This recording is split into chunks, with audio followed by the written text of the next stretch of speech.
Allora, noi due siamo della Comitato Sapienza Sardegna. Vi conoscete?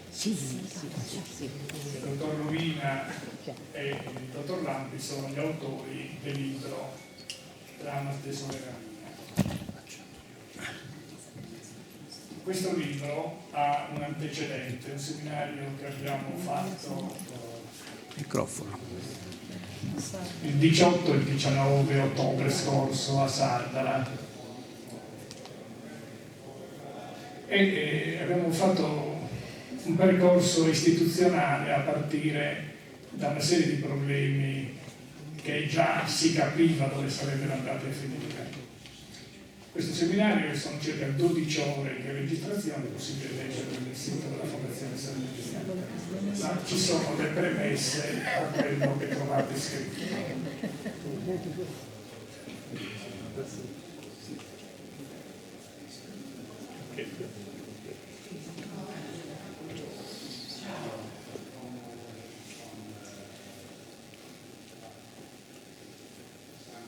Il tema che noi ci siamo proposto è quello di impegnare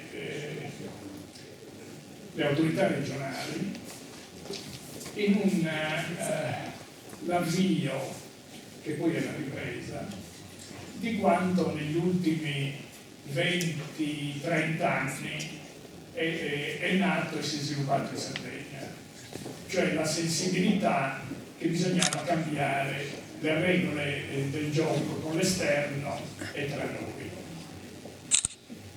C'è stata una serie di iniziative che vengono descritte in questo libro. Nelle prime 25 pagine c'è segnato nel tempo la ripresa di quello che era successo prima della guerra, a iniziare dalla grande relazione di Bellieni al secondo congresso del Partito Sardo d'Azione il 29 gennaio del 1922, e c'è tutto il dibattito attraverso gli statuti di ciò che ha anticipato la decisione del 48, che gli anni sono decisivi, quelli dal 45 al 48. Pensate che la Sicilia nel 45 scrive le autorità siciliane in 15 giorni il proprio statuto. Da noi si decide di fare una consulta e questa consulta ha vissuto il lento cambio del crescita della tensione autonomistica e soprattutto federalistica in Italia. Da qui poi l'affermazione di Russo che aspettavamo un leone e abbiamo avuto un gatto. E ciò nonostante però si è arrivati prima alla legge fatta dai Moresi, cioè da Gunampina e da Urgiano, il gruppo insieme anche agli Stanesi di Sobbio, e poi il lavoro della consulta, poi il 31 gennaio del 48, quello approvato dall'Assemblea Costituente. Si riprenderà il discorso statutario nel 88, nella fase finale della giunta di Mario Melis, e sarà un documento coordinato da Lorenzo Palermo che penso che si collegherà qui attraverso la televisione gestita da Composto, che non vedo qui, che però ci sono preziosi strumenti. Sì. E l'ultimo che viene preso in considerazione è quello di Antonello Carras, che probabilmente sarà qui, se non è arrivato dovrebbe venire. In questa fase che va dall'88 al 2012 è tutto un intensificarsi di sensibilità istituzionale che viene percorso lungo il libro e di cui ci parleranno i nostri autori. Perché ora? Ecco, in parte c'è in questo libro.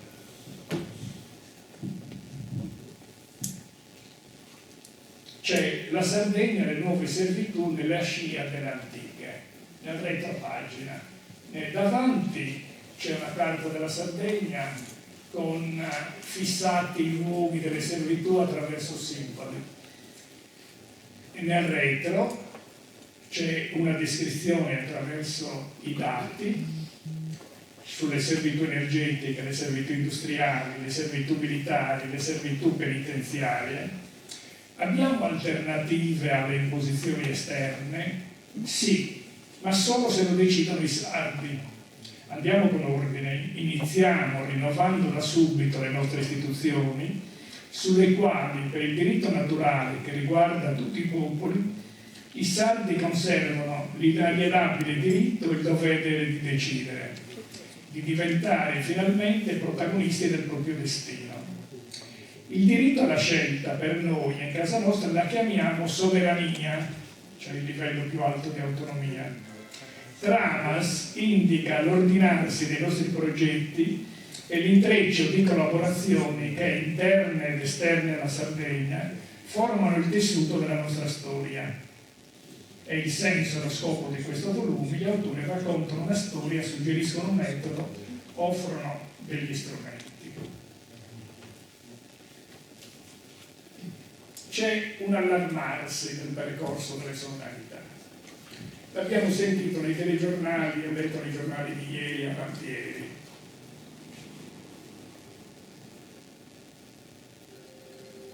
Le fatto già deciso, su cui non tornano indietro, le servitù penitenziaria.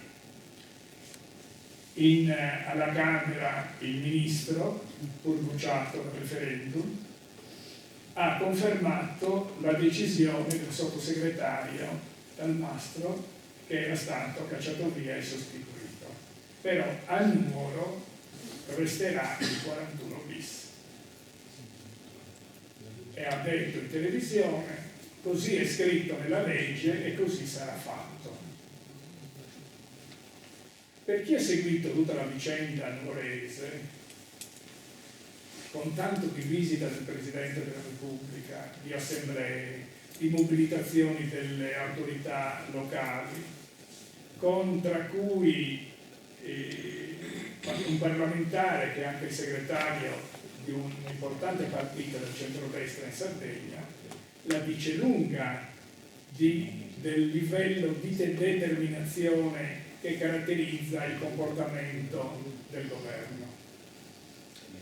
L'attuale crisi energetica non potrà non confermare e dare armi a coloro che dicono di applicare sic et simpliciter quello per cui sono state già messe le premesse, sia a Quarto sia adesso lo stanno pensando per la Gallura, per esportare il di più, che è un immenso di più di energia, dalla Sardegna in continente.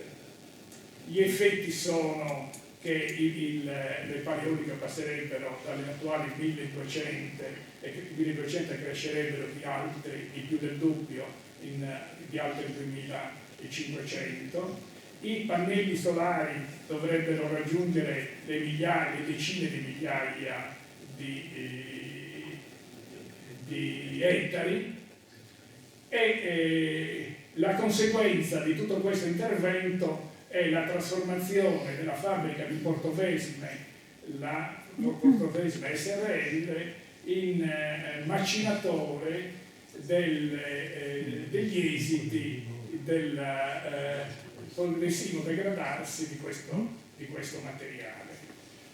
Nel frattempo, notizie di ieri, l'ho letto ieri sul giornale, verrebbe accelerato il processo di produzione di energia nucleare, con annesso il problema delle scorie, di cui noi siamo sfortunatamente candidati.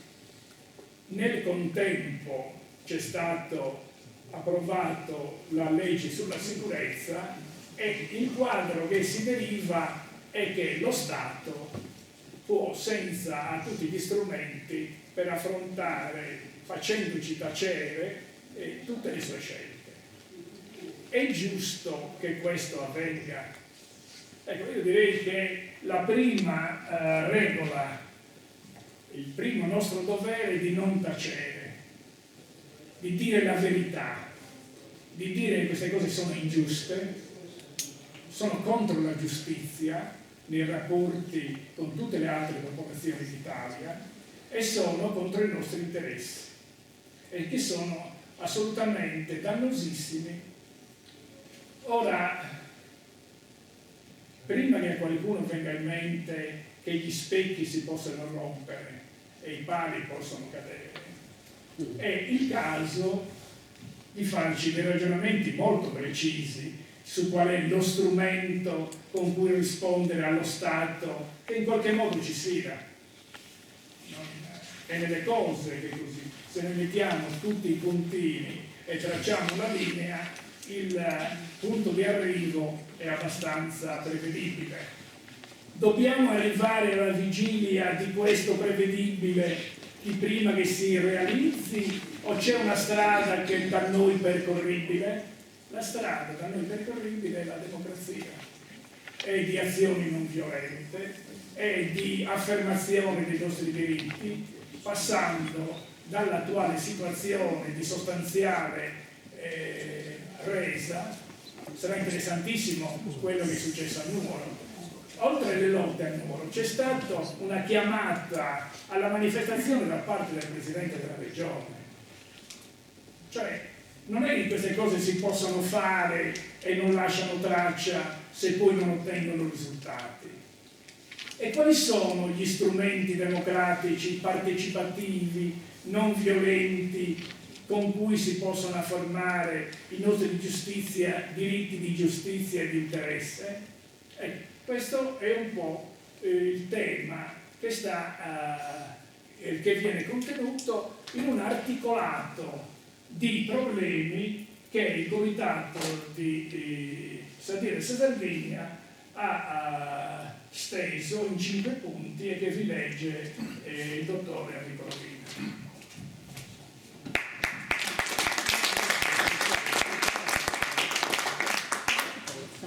Buonasera. Sentite? Sì, ma senza microfono. Uso il tuo, Corresa. Prova. Ok, funziona adesso, no? Sì, lei accetta. Buonasera a tutti e a tutti. Do lettura delle 5 domande, così come sono state elaborate e formulate dal Comitato Stadio del Sardegna. 5 domande. Chi decide per la...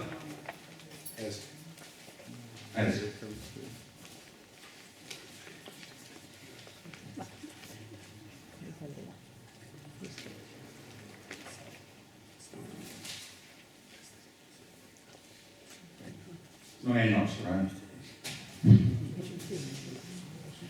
Chi decide per la Sardegna? 5 domande ancora in attesa di risposte. Quando nel 1793 gli stamenti del Regno di Sardegna presentarono al sovrano le celebri 5 domande, misero a fuoco un nodo che attraversa tutta la storia sarda. Chi governa davvero l'isola? Chi occupa le cariche? Dove si prendono le decisioni che riguardano il popolo sardo? Non era una richiesta simbolica quanto una richiesta di potere. Il rifiuto di quelle domande aprì una crisi profonda che portò alla sollevazione del 28 aprile 1794. Da allora quella frattura in forme diverse non si è mai ricomposta. Riappare classicamente nella storia dell'isola in molteplici espressioni di malessere. Forse questo è tenere. Dunque oggi il contesto è certamente cambiato, ma la domanda resta intatta. Chi decide per la Sardegna? Chi decide sul territorio, sull'energia, sul lavoro, sulla lingua, sulle infrastrutture, sul modello di sviluppo, sul rapporto con lo Stato e con il Mediterraneo? Potrebbe essere utile elaborare nel contesto attuale le nuove 5 domande, nella consapevolezza che nel presente certe risposte le può dare la Regione.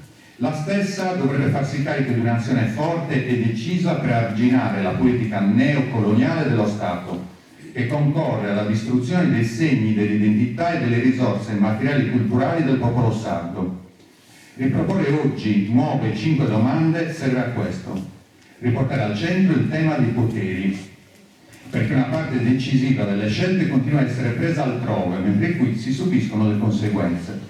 La stagione economistica, segnata da mancanze ed errori strategici da parte della classe dirigente sarda, è ormai esaurita e serve una nuova immaginazione istituzionale all'altezza dei tempi che viviamo. 1. Guerra e Mediterraneo. Il Mediterraneo è attraversato da conflitti, tensioni militari, interessi energetici e competizione tra potenze. In questo scenario la Sardegna occupa una posizione strategica, ma non la governa. Lo scambio leale, inclusivo, mutualmente vantaggioso tra le regioni del Mediterraneo è fortemente limitato. La Sardegna subisce queste logiche perché non ha deciso, in gran parte e rifiuta. La domanda è questa: quale posizione mediterranea e internazionale vuole esprimere la Sardegna e con quali strumenti politici intende sostenerla? La pace prende forme anche attraverso scelte concrete. Richiede parole chiare su ciò che accade nel Mediterraneo e la capacità di sottrarsi a una condizione di silenzio politico. Noi vogliamo la pace e il rispetto del diritto internazionale. Non accettiamo un mondo dove una piccola cricca di super ricchi rende servi e coloni il resto degli abitanti. Non è questo il destino dell'Occidente. 2. Demografia. La Sardegna vive un inverno o inferno demografico devastante. Interi territori si svuotano, i paesi perdono popolazione, i servizi arretrano, le opportunità si concentrano in pochi centri. Sempre più giovani partono, spesso senza ritorno. Lo spopolamento nasce da disuguaglianze accumulatesi nel tempo, lavoro instabile o assente, difficoltà di accesso ai servizi essenziali, carenze infrastrutturali, indebolimento della sanità, isolamento delle aree interne.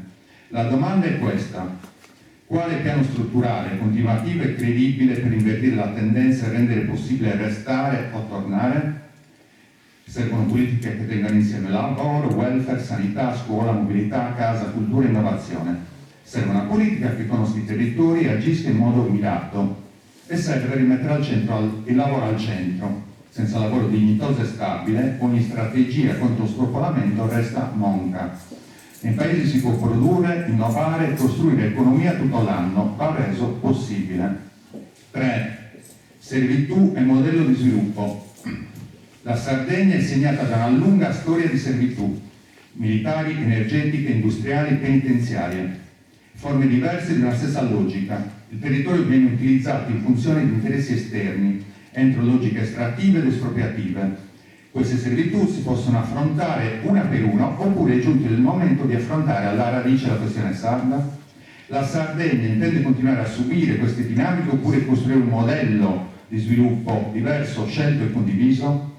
Per farlo serve aprire un'avvertenza politica organica con lo Stato e serve accompagnare una strategia chiara per concretizzare alternative. Lavoro di qualità, sostegno alle imprese, filiere produttive radicate, innovazione, infrastrutture adeguate. La Sardegna deve poter decidere in quale direzione crescere. 4. Identità, innovazione e intelligenza artificiale. La lingua e la cultura sono parte del futuro, ma non un elemento marginale. Il sardo è una risorsa storica e civile che deve entrare nella scuola, nei servizi, nei media, nelle tecnologie.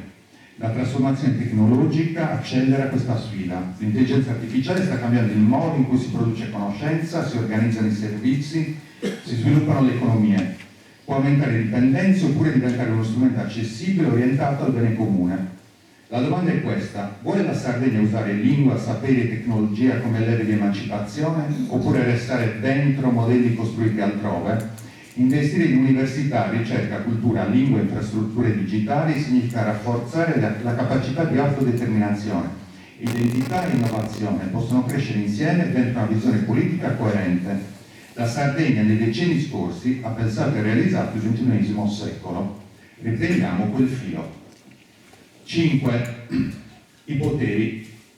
Tutte queste questioni si tengono insieme. Senza potere politico effettivo restano intenti improduttivi sul piano delle ricadute concrete. La domanda è anzitutto la volontà politica della nostra classe dirigente. Vogliamo dotarci degli strumenti per decidere davvero? Serve aprire un percorso costituente, un processo democratico che porti all'elezione di un'assemblea costituente sarda, capace di scrivere un nuovo statuto e ridefinire l'autogoverno dell'isola, perseguendo un orizzonte in piena autodeterminazione. Sappiamo che l'Assemblea Costituente non è presente nel nostro ordinamento e però occorre creare strumenti democratici che consentano al popolo sardo di esprimersi in materia di autonomia e di autodeterminazione. Ai sensi dell'articolo 15 dello Statuto sardo vigente, il Consiglio regionale, con la maggioranza assoluta dei suoi componenti, determina l'esercizio di diritto di iniziativa legislativa del popolo sardo e la disciplina del referendum regionale abrogativo, propositivo e consultivo, stante la dichiarata volontà dell'attuale Consiglio regionale di provvedere ad approvare la legge statutaria di cui al predetto articolo 15 dello Statuto, si suggerisce di inserire in tale testo regole innovative sia sull'iniziativa legislativa popolare sia sul referendum, in particolare su quello di carattere consultivo su eventuali iniziative di proposte regionali di leggi costituzionali, consigliari o popolari, con specifico riferimento alla modifica dello Statuto speciale della Sardegna, ai sensi dell'articolo 54 dello Statuto. Iniziative in tal senso avrebbero maggior valore se, dopo l'approvazione del Consiglio regionale, fossero confortate dal parere della maggioranza del popolo sardo espresso in apposito referendum, incrementando politicamente la possibilità di voto favorevole del Parlamento statale. Il diritto di iniziativa legislativa del popolo sardo andrebbe regolamentato nell'ottica di favorire la partecipazione delle varie forme di aggregazione sociale alla presentazione di disegni di legge e anche di intervenire sulle proposte di legge regionali consigliari. Si tratta quindi di ampliare le competenze nei settori strategici e costruire strumenti più efficaci di partecipazione e decisione, nuovi poteri che incidano nella vita quotidiana, che orientino che permettano di difendere gli interessi della Sardegna. Le 5 domande del Settecento nascerono da una richiesta di dignità politica. Quelle di oggi nascono dalla stessa esigenza. Le condizioni sono cambiate, il problema di fondo no. La Sardegna può continuare a essere un territorio dove si applicano decisioni prese altrove, oppure può diventare un luogo che decide per sé, aprendosi al mondo. Per questo la domanda resta una sola e attraverso essa tutte le altre. Chi decide per la Sardegna? Questo è il contributo del Comitato Sabie a questi 2 giorni.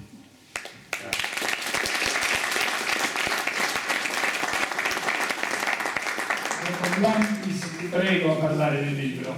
Nel frattempo, io non l'avevo visto prima quando ho iniziato, il professor si accompagna. Carlo Pala.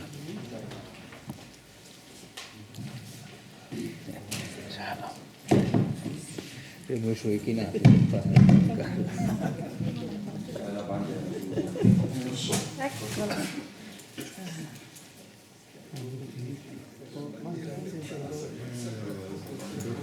Mancano un cantello di scope là fuori. Open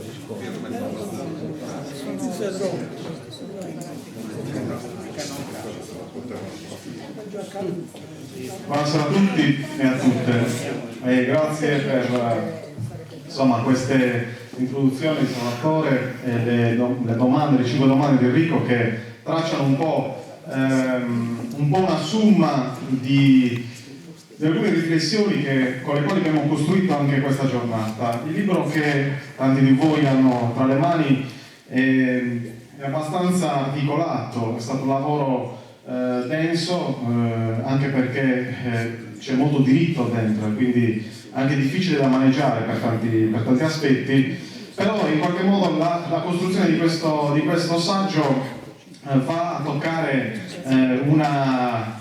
quello che io definirei un fiume politico che attraversa la Sardegna da centinaia di anni, che è quello dell'autodeterminazione.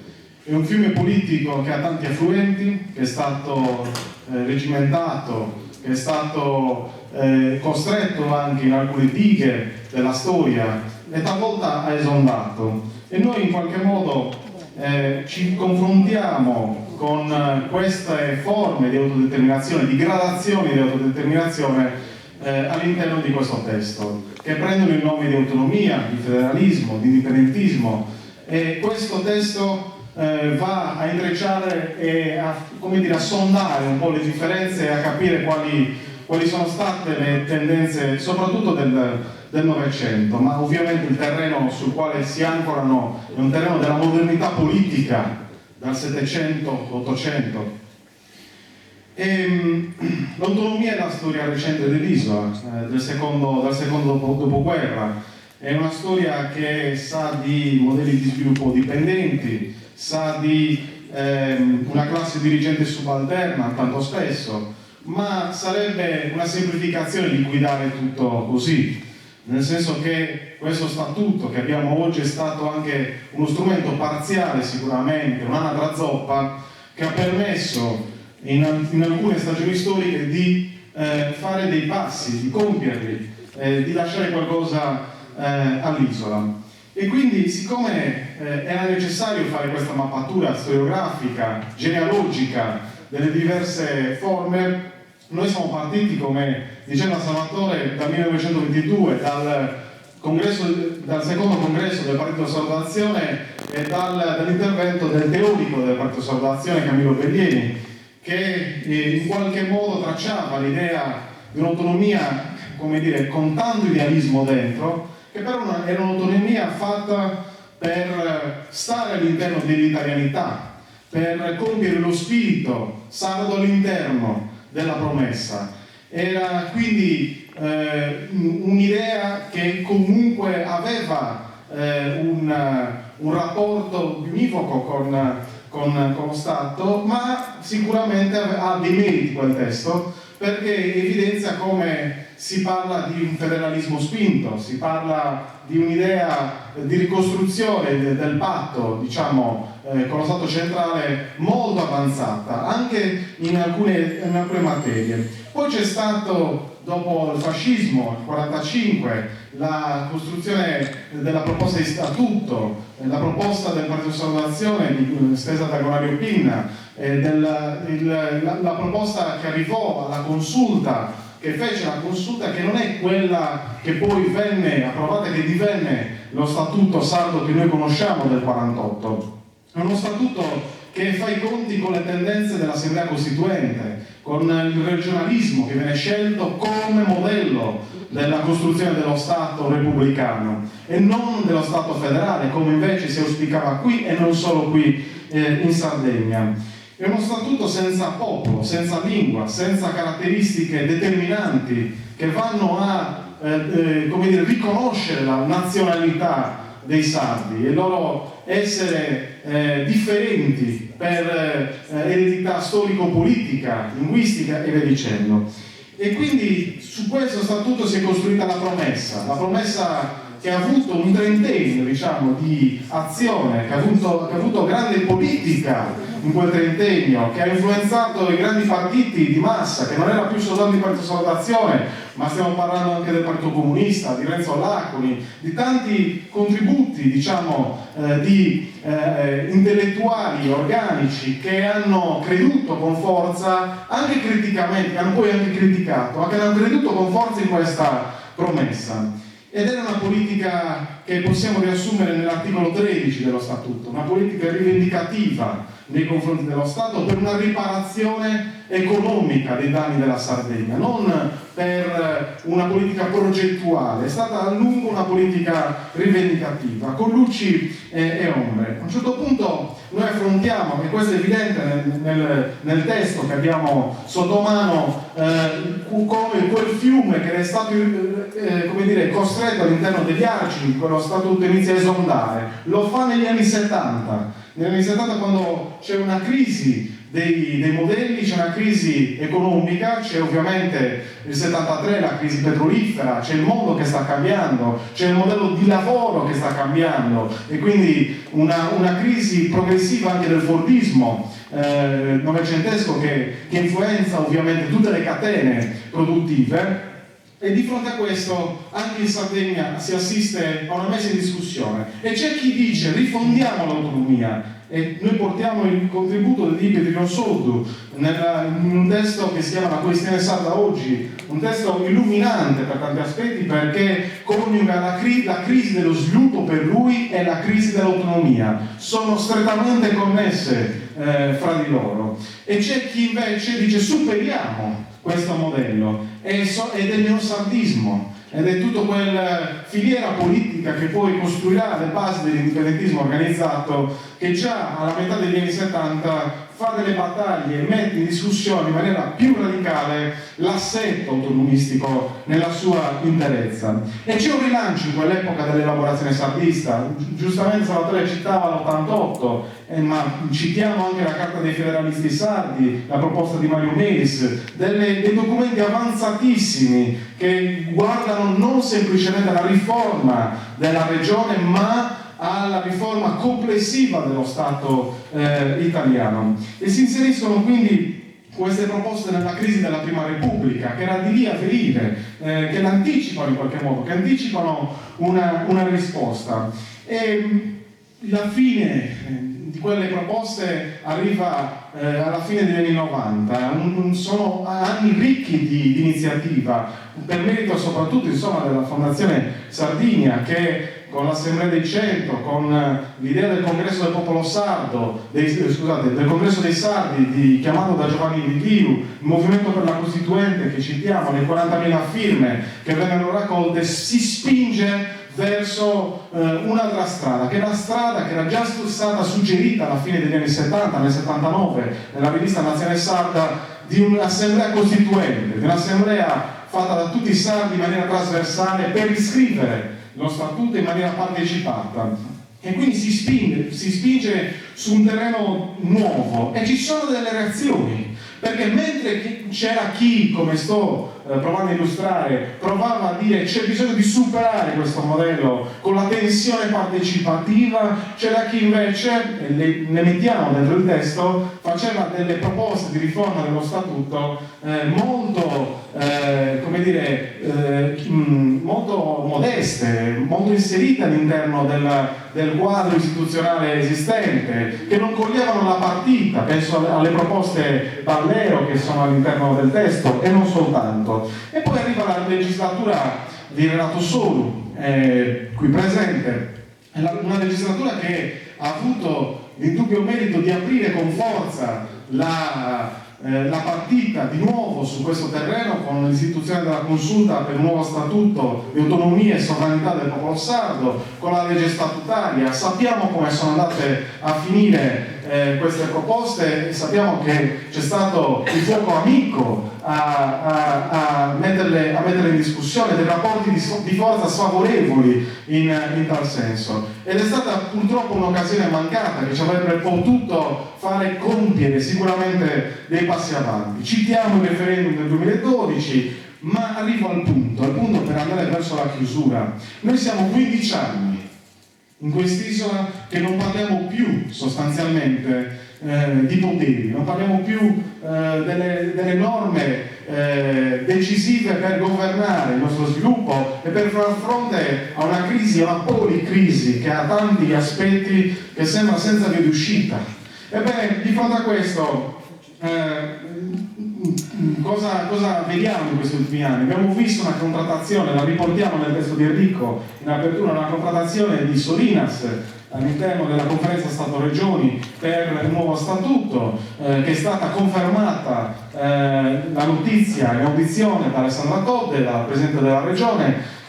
Abbiamo oggi una commissione che è stata istituita per la scrittura della legge statutaria e che contempla anche le norme elettorali all'interno, si parla dell'articolo 15 dello statuto. Ecco, noi pensiamo, qua vado veramente lancio alcuni spunti anche per il dibattito, che oggi siamo quasi fuori tempo massimo, che la politica del contenimento di questi ultimi decenni, del contenimento della crisi stia chiudendo le porte alle possibilità di un riscatto per l'isola. Una politica del contenimento che non ha saputo disegnare in questi ultimi 20 anni una linea diversa per la nostra terra. Una politica macchiata di elitismo, di chiusura nelle segrete stanze, anche su materie di questa portata, quando invece sono materie che devono essere ripoliticizzate. La polis deve tornare a discutere di questi temi, perché sono materia di tutti, non dei giuristi. Certo che i giuristi arrivano, ma non si può pensare di riscrivere queste norme affidandosi a consulenti o affidandosi a poche persone. Sono norme che vanno riscritte tutti assieme con un movimento di popolo. E quindi 3 cose. La prima, bisogna ripoliticizzare la questione statutaria. E come farlo? Non bisogna parlare dello statuto come uno strumento per la maggioranza dei saldi, per la maggioranza delle persone che ogni mattina si svegliano per andare a lavorare, perché questo era lo statuto immaginato dal Partito Sardo d'Azione, partito di massa alla metà degli anni 40, uno strumento per migliorare le condizioni materiali di vita delle persone, non qualcosa di distante e astratto, ma qualcosa di profondamente materiale. Ecco, bisogna rovesciare, non parlare di poteri in astratto, ma parlare di bisogni, energia, riscossione dei tributi, lavoro e politiche produttive, scuola e istruzione, temi sui quali bisogna ricostruire una dinamica partecipativa forte e solo a valle della dinamica partecipativa affermare con forza la necessità storica di nuovi poteri. Secondo punto, non partire dalle proposte di statuto, ma partire dall'attivazione del processo. Il processo è quello, noi siamo convinti, e lo siamo ancora di più, in virtù di questi ultimi 10-15 anni, dell'attivazione di un movimento costituente, di un movimento aperto a tutti, dove la maggioranza regionale gioca sicuramente un ruolo importante, ma non esclusivo, perché è in gioco la carta della Sardegna del futuro, la carta che disegnerà la Sardegna del futuro. Il confronto con lo Stato non sarà basato sulla qualità della virgola messa all'interno dello Statuto, ma dai rapporti di forze che saranno instaurati in seno alla società nei confronti con lo Stato. E quindi questo è un punto politico di cui assumersi il portato e che tutti ci dobbiamo sentire dentro. E non si può pensare di affrontare questo cambiamento battagliando sul terreno dei corsi alla Corte Costituzionale. Non si può pensare di affrontare, passare anni a impugnare leggi, a farsele impugnare. Non è questo, cogliere la portata storica del momento è quello di provare ad attivare il popolo in tal senso e costruire un processo partecipativo scientifico, non fatto a pena, scientifico.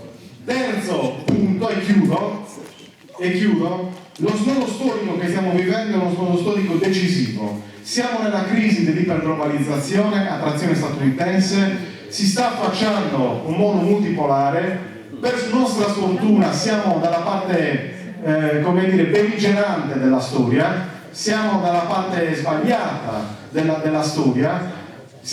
Non riusciamo a comprendere in questo Occidente in crisi che la via non è quella del riarmo, non è quella ma del dialogo euro-mediterraneo, della centralità, di un nuovo pensiero euro-mediterraneo di pace e prosperità per tutti. La sto tagliando evidentemente. E di fronte a questo di che cosa abbiamo bisogno? Di un nuovo dibattito intellettuale ma aperto a tutte le latitudini in Sardegna, perché di fronte a uno Stato in crisi, a uno Stato che non è più uno strumento di riparazione, uno Stato italiano, che non è più uno strumento che può riparare sul piano economico, di fronte a rapporti di forze in Italia che giocano evidentemente a nostro sfavore, a sfavore della Sardegna, a sfavore di tante regioni del sud. Ecco, gridare ancora, essere convinti che la nostra strada sia quella romantica del richiedere di nuovo ancora un altro piano di rinascita, crediamo che siano delle strade senza uscita, delle strade dei vicoli ciechi, delle visioni miopi dell'azione politica. E invece oggi abbiamo bisogno di far fronte alle tendenze accentratrici che sono il premierato, di fronte alla consacrazione delle disuguaglianze storiche con l'idea dell'autonomia differenziata in salsa leghista, che non è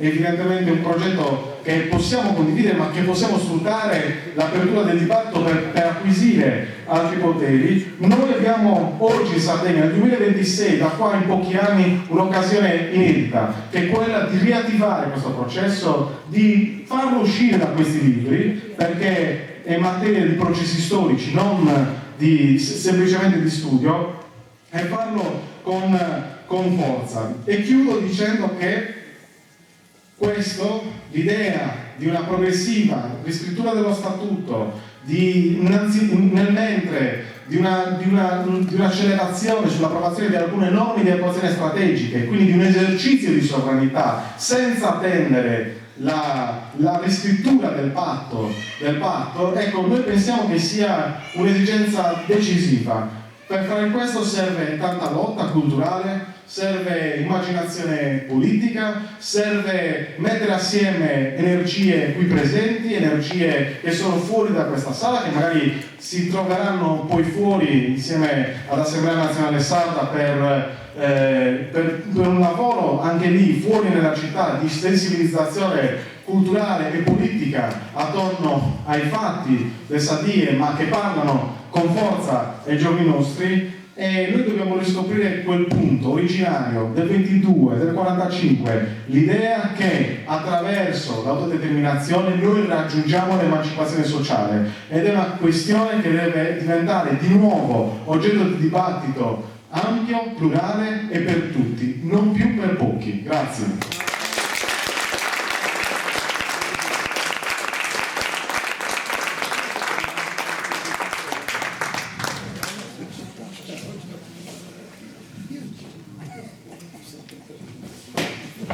Grazie Danilo. Alla parola Francesca Arcai. Devo fare una precisazione. Francesca fa parte del movimento di Assemblea Nazionale Sarda e ti ho dato la parola ora, poi faremo il punto sulla situazione del dibattito anche rispetto all'orario, perché devono andare, devono partire alle 6:30 con la fiaccolata. Quindi è giusto, visto che loro sono tra gli organizzatori, che siano presenti, per cui la parola ora Francesca Arcari. Poi preciseremo e presenteremo il procedere della riunione.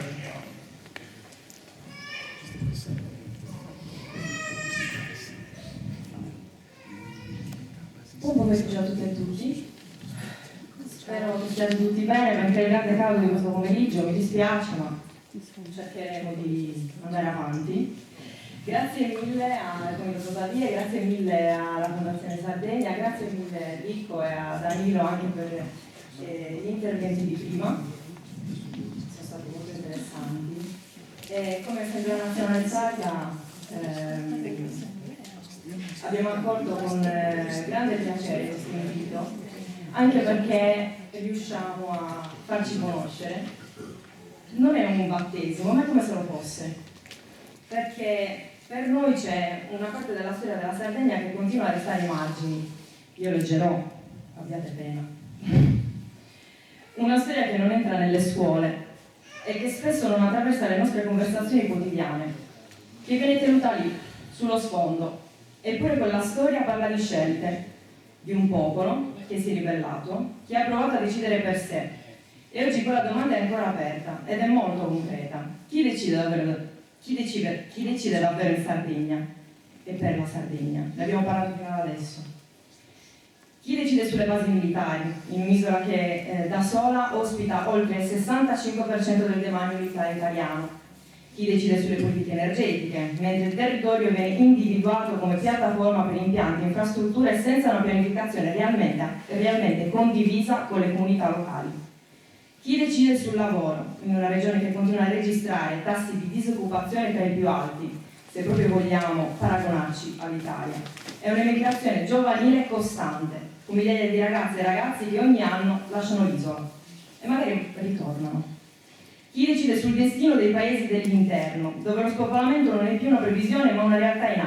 Chi decide sulla lingua, quando meno del 20% dei giovani la usa quotidianamente e continua a non trovare spazio strutturato nella scuola e nelle istituzioni? Ed è proprio da qui che partiamo noi, come Assemblea Nazionale Sarda. Siamo una comunità prima ancora che di un'organizzazione. Siamo persone diverse, siamo lavoratori, studenti, artisti, attivisti, impiegati, linguisti, professori, dipendenti, mamme, padri e anche niente di tutto questo. Tante persone diverse che hanno scelto di non delegare più ad altri il racconto, il futuro della Sardegna e che qualche volta cercano solo di conoscerlo e capirlo. Nasciamo dal basso, lavoriamo dal basso, costruendo uno spazio politico aperto dove si incontrano idee, territori, visioni. Non siamo un'associazione tradizionale, lo avrete capito, anche se certe volte c'è stata affibbiata quest'idea e abbiamo lasciato parlare solo le nostre azioni. Siamo un laboratorio permanente, un luogo in cui la politica torna ad avere un senso concreto, quotidiano, collettivo in tutti gli spazi possibili in cui abbiamo deciso di esserci e di riconoscere come nostri.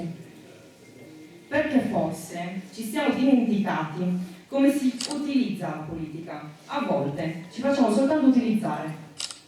Per noi l'indipendenza della Sardegna, che sia questa intesa come politica, energetica, di pensiero e di prospettiva, avrete capito, non è uno slogan, ma è un processo. È una domanda che ci accompagna ogni giorno. Chi decide per questa terra, sul destino delle nostre comunità? Chi decide per noi? Oggi, troppo spesso, la risposta è qualche multinazionale X, qualche politico Y, qualche Stato Z, non noi. E allora il nostro lavoro continua esattamente da qui, da rimettere al centro la capacità di decidere, di discuterne a viso aperto. Lo facciamo, cerchiamo di farlo, fatichiamo per farlo, costruendo coscienza. Coscienza politica, pubblica, personale, perché senza coscienza non esiste autodeterminazione e viceversa. Senza coscienza anche la storia più potente diventa decorazione e appannaggio di una retorica servibile solo per lisciarsi i capelli allo specchio della realtà costruita da altri o da qualcosa o delineata da qualche evento da celebrare senza capirlo davvero. E invece la nostra storia parla chiaro. Salie non è una festa neutra, che non è mai stata. È ricordo di una rivolta, di un popolo che ha detto basta. Quel basta oggi non è passato, è una possibilità presente. Anche per questo, alle 18:15, e per questo dovremo andarcene, prende via la serata organizzata dall'Assemblea all'Arco di Calabanda, con l'arrivo della bandiera che nell'ultimo mese, se ci avete seguito magari sul nostro sito o sui nostri canali social, ha fatto il giro di tutta la Sardegna, dalle cime alle immersioni. Ma cos'è questa rivoluzione di cui noi parliamo? Dire basta non è sufficiente e non l'è stato nemmeno prima. Serve capire perché lo diciamo, contro cosa e soprattutto per costruire cosa. Per questo lavoriamo nei territori, organizziamo momenti pubblici, attiviamo assemblee, creiamo spazi dove le persone possano incontrarsi e riconoscersi, o anche solo conoscersi. Per questo costruiamo percorsi culturali e politici insieme, perché sappiamo che senza comunità la politica resta vuota. Il punto è che la dipendenza non è solo economica e istituzionale, è anche mentale. È quell'idea sottile che tanto non cambia niente, che siamo troppo piccoli, che le decisioni vere si prendono altrove, da uno Stato che non riteniamo nostro e nemmeno tanto affine alle nostre istanze o magari della nostra cultura. È una rassegnazione che ci è stata insegnata e che abbiamo imparato a considerare normale. E allora il primo atto di dipendenza adesso è rompere questa convinzione dentro di noi, dire che no, non siamo marginali per natura, non siamo destinati a subire, non siamo un territorio da amministrare, siamo un popolo. È un popolo che prende coscienza di sé, cambia tutto. Cambia il modo in cui si organizza, cambia il modo in cui partecipa, cambia il modo in cui immagina il proprio futuro. E l'Assemblea esiste per questo. Non per parlare al posto di altri, ma per costruire uno spazio in cui questa consapevolezza possa crescere e diventare quindi forza. Una forza capace di trasformarsi in un progetto politico concreto, che tenga insieme identità e futuro, lingua, lavoro, territorio e diritti. Noi non vogliamo tornare indietro, vogliamo andare avanti, ma con radici. Non solo quando si tratta di adorare la vita lenta di questa grande isola. Questo è lo specchio che vedono gli altri, a noi non ci interessa. Vogliamo andare avanti, vogliamo riconoscere davanti a noi una direzione chiara. E qui mi rivolgo anche a voi, che oggi avete responsabilità istituzionali.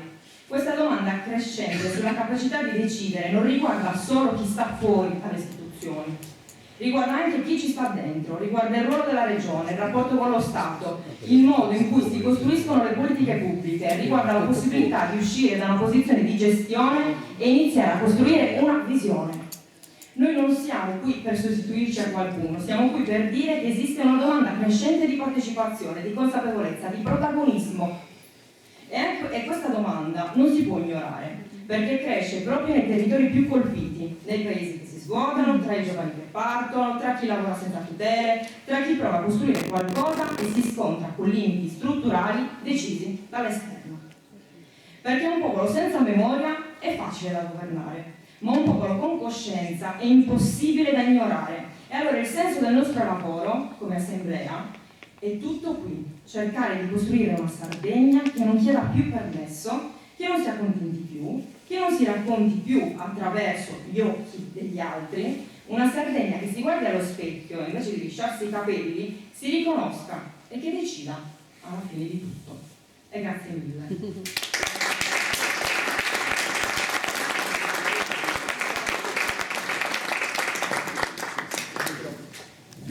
No, ce l'hai, scusa. Grazie Francesco, buona manifestazione. Grazie mille. E abbiamo iscritto a parlare il professor Carlo Pala. Mentre lui si avvia al microfono, il professor Carlo Pala dell'Università di Sassari e opera a Nuoro.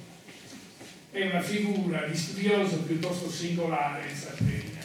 In una situazione così speciale come la nostra isola, noi abbiamo pochissimi politologi come lui, anzi forse è l'unico, che esamina l'agire politico delle istituzioni sarde. I suoi libri ultimi sono Idee di Sardegna, autonomisti, sovranisti, indipendentisti oggi, di Carocci, Pittore a Roma. Poi Adapting Nations, edito con Palgrave a Londra. Gli abbiamo chiesto di farci fare un salto concettuale e spiegarci, pur essendo consapevoli che noi che questa manifestazione è soprattutto sul fare prima che sul pensare, ma il fare deriva dal pensare. Abbiamo chiesto al professore perché oggi dovremmo inseguire queste idee nate nell'Ottocento, che hanno avuto vari passaggi, che hanno vissuto anche le loro contraddizioni interne. Perché un popolo, per esistere, deve avere una forma politica istituzionale? E quali sono i passaggi internazionali che ci hanno portato a questa convinzione? Perché c'è posto per le vecchie nazioni ancora nella politica? Prego. Vabbè, tutte queste... Quanto tempo c'è per rispondere? Ovviamente non risponderò a tutte queste domande perché già di per sé una sola rappresenterebbe veramente un pomeriggio, al posto che io sia in grado di farlo soprattutto. Il primo aspetto essenziale è una capacità di scelta che ancora è negata. Noi ad oggi abbiamo sulla carta uno statuto di autonomia. Eppure, nell'azione concreta delle istituzioni politiche, dei cittadini, del terzo settore, delle strutture organizzate, degli enti locali, noi non sappiamo se siamo speciali o autonomi.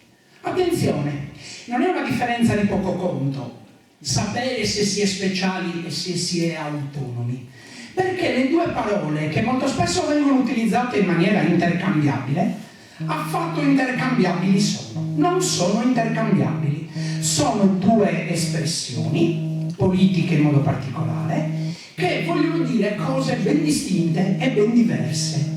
Non è detto che entrino in contraddizione, ma non è detto che siano, come non sono, la stessa cosa. Interrogarsi quindi sul tipo di immaginazione futura per quest'isola passa attraverso una riflessione di questo tipo e passa anche attraverso una riflessione più profonda che arriva a toccare degli aspetti che mi rendo conto è difficile che riescano a penetrare la collettività, eppure non c'è altra strada.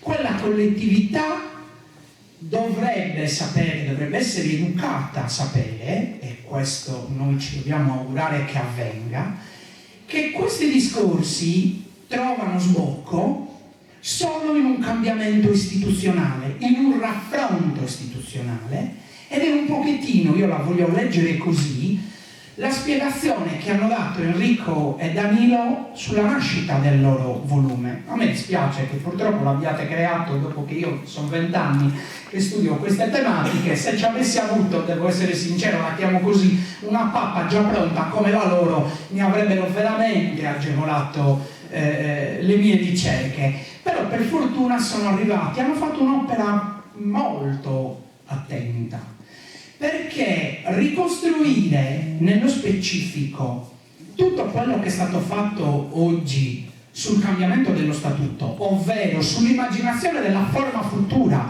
che questa regione immagina per sé, per il proprio popolo, non è atto semplice. Innanzitutto svela una verità che magari prima di vedere quel libro stampato molti di noi ignoravamo, ovvero sia che non ci fossero proposte in tal senso. Mi permettano mi scusino se ce ne sono, non li vedo. Qui in questa sala ci sono 2 ex presidenti della regione, ci sono alcuni rappresentanti istituzionali attuali e ci sono anche dei rappresentanti istituzionali regionali passati. Ebbene, buona parte di quelle cose che sono scritte lì sono passate attraverso le persone che stanno qua. Si può essere d'accordo o meno, però quantomeno dobbiamo dare merito a chi ha lavorato, a chi ha studiato, a chi ha tentato di portare avanti un certo tipo di discorso. Lì dentro, nel libro di Enrico e di Danilo, ci sono le visioni più o meno improvvisate a volte, più o meno ragionate, più o meno istituzionalizzate, che la Sardegna, la classe politica sarda è riuscita ad immaginare da diversi svariati di decenni oramai, possiamo dire così, fino al giorno d'oggi. Direte voi, ma non è cambiato quasi nulla.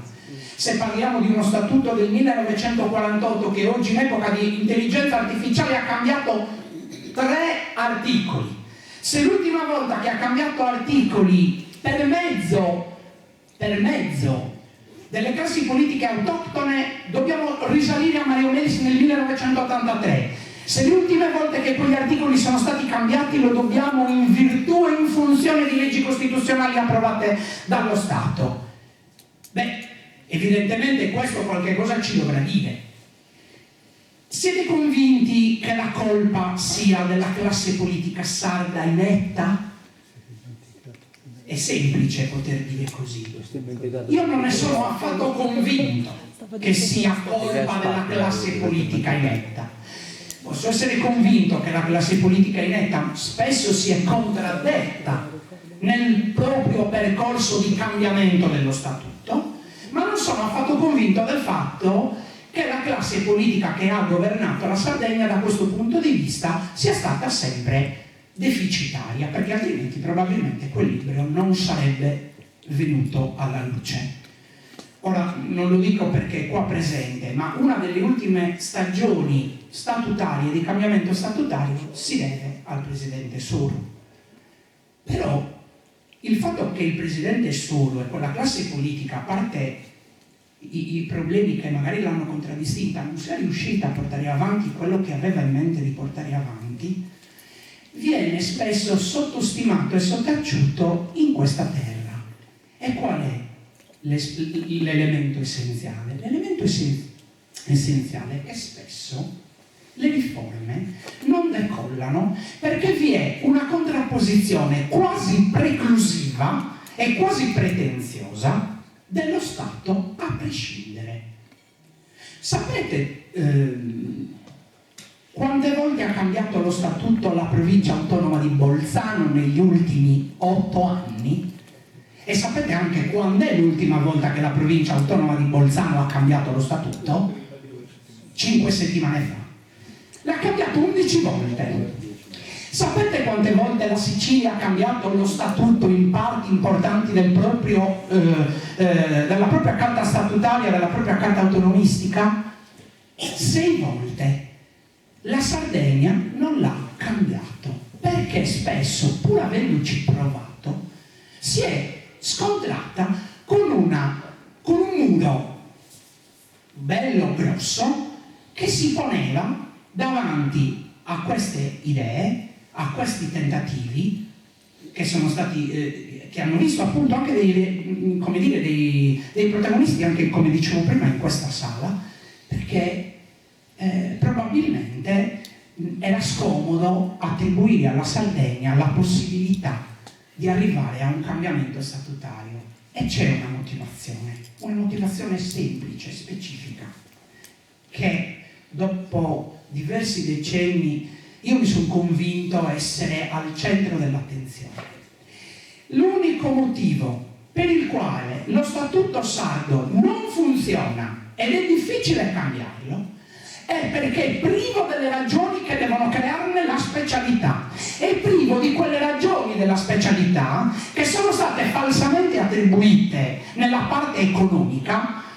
Se mi posso permettere vi do un compitino per stasera, non vi voglio considerare gli studenti, però permettetemelo, rileggetevi l'articolo 8 dello Statuto stasera, solo quello, e riflettete, non vi dico altro. L'unico aspetto essenziale dello Statuto che manca sono le ragioni che ci rendono speciali. Perché saremo speciali noi? Ce lo siamo chiesti qualche volta. Noi a casa nostra, perché siamo un'isola, guai a noi.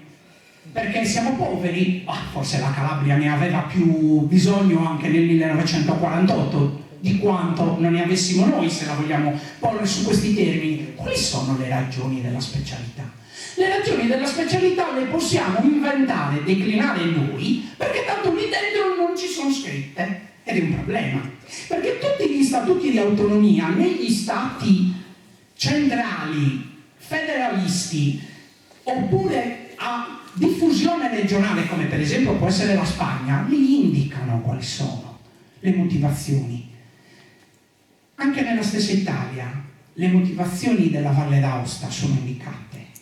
Le motivazioni del Trentino nelle 2 province autonome di Trento e di Bolzano sono indicati. In Friuli, che pure è arrivato dopo di noi, sono indicati anche lì. La Sicilia è un altro discorso. Manca la Sardegna. La Sardegna non ha indicate le proprie ragioni della specialità. Eppure, se si va a vedere altre leggi, scopriamo di essere la minoranza linguistica più numerosa. Però ce ne dimentichiamo. Scopriamo di avere problematiche che sono state molto bene evidenziate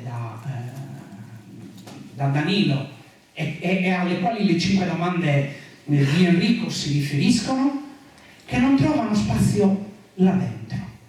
Cioè nel nostro statuto noi non abbiamo le caratteristiche essenziali per modificarlo alla radice. È facile modificarlo alla radice, ma manco per niente, è una delle cose più difficili che ci sia. Anche perché quando questa battaglia finalmente verrà avviata, e io mi auguro che venga avviata prima o poi, perché subodoro che nella società sarda, anche se non ancora nel suo complesso, esiste questo bisogno. Questo si scontrerà con dei poteri che non vorranno che queste scelte vengano fatte. Ok, eppure è l'unico passaggio che noi possiamo percorrere, perché il non cambiare lo statuto pone, e qui mi avvio a concludere, pone 3 problemi concreti e pratici che non potremo gestire semplicemente con la politica quotidiana.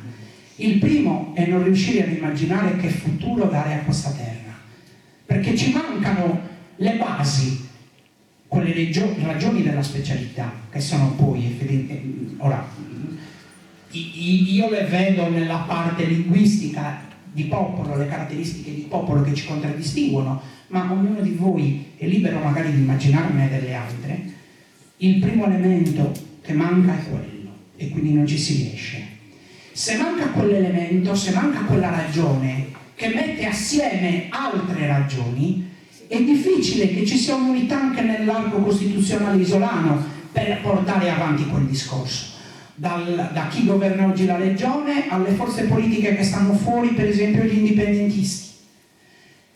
Terzo elemento importantissimo, si parlava poc'anzi, ci sono dei tentativi di cambiare delle parti della regione, per esempio la legge elettorale, come dei puzzle.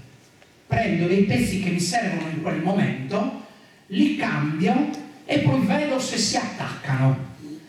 Questo può essere un tentativo che da un punto di vista politico-istituzionale può anche portare a qualche risultato, ma mi chiedo, porterà a qualche risultato duraturo? Se all'interno del nostro statuto noi non abbiamo ancora, lo dico anche perché c'è l'amico Gigi qui, noi non abbiamo ancora una chiara visione di come organizzare la Sardegna al nostro interno.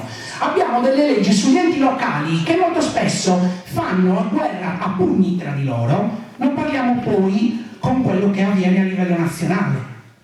Ok? Noi non abbiamo una visione chiara perché lo statuto purtroppo non ci dà quella possibilità, non ci dà la possibilità di immaginare realmente che tipo di cambiamento effettivo realizzare in questa terra non fosse altro che applicandolo un altro tipo di statuto, eventualmente questo cambiamento sarebbe possibile.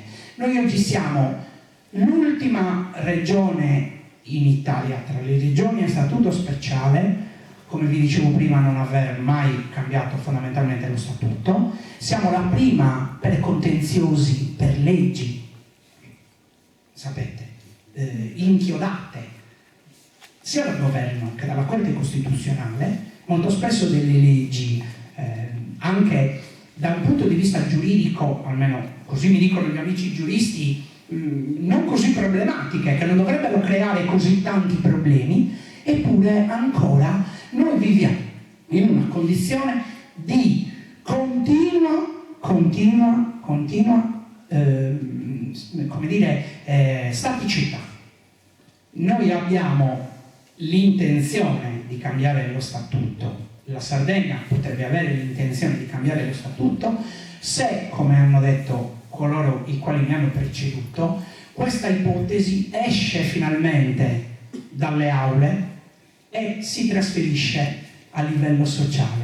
E non dite che non è possibile, perché l'istituzione del principio di insularità in Costituzione non è stato inserito perché per fortuna una congiuntura favorevole ha voluto che tutte le classi politiche sarde fossero d'accordo, ma perché, per quanto poco sia stato fatto, quel percorso è stato traghettato al di fuori di quella commissione, di quel comitato, che ha in un certo qual modo raggiunto, non dico tutti i sardi, però in un certo modo li ha raggiunti.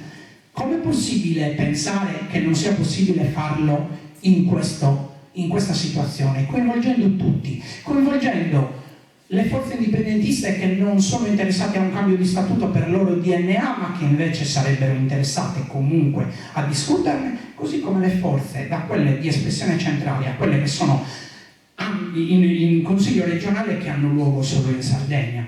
È normale che se la classe politica, se la politica intera riesce a far uscire io l'ho definita così, come una sorta di paradosso. Lo statuto è una specie di pezzo pregiato di una casa che sta in uno scantinato, ha preso un sacco di polvere, molta polvere, perché è rimasta sotto traccia e soffocata per molto tempo. Finalmente qualcuno si sta rendendo conto che deve essere portato fuori da questo scantinato, essere messo quantomeno in giardino per farlo respirare, per fargli prendere aria, in modo tale che quella polvere si levi e inizi a diventare qualcosa di importante. Solo dopo, e probabilmente anche con l'aiuto di tutti i sardi, anzi senza dubbio con l'aiuto di tutti i sardi, questo pezzo di argenteria, quello che volete, può essere collocato in salotto, la parte più importante della casa, abbellito per gli ospiti. Noi non abbiamo bisogno di ospiti, però noi abbiamo bisogno di tutelare la vita di questa terra per i prossimi 10, 20, 30, 40 anni. E l'unico modo, a mio modestissimo parere, perché questo possa essere fatto, è passare per la carta statutaria, che, non dimentichiamolo, è una nostra piccola Costituzione, ma non per questo non molto meno importante di quella superiore. Grazie.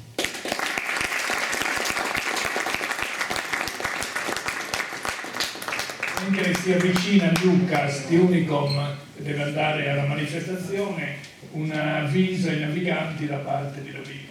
No, solo a completamento di quanto diceva il professor Bala, se leggete l'ultimo documento che è lo statuto vigente e lo confrontate con lo statuto, prego Lucas, puoi accumulare, con lo statuto del 1947 vi accorgerete che l'articolo 8 è cambiato ed è stata carta l'ultima modifica costituzionale di un articolo, sfruttando una norma che prevedeva che gli articoli del titolo 3 potessero essere modificati senza passare per il voto del Parlamento, portata avanti durante la legislatura di Renato Solo, che è l'articolo sulla vertenza entrate, quindi diciamo l'ultima modifica importante è del 2006. Lucas, prego.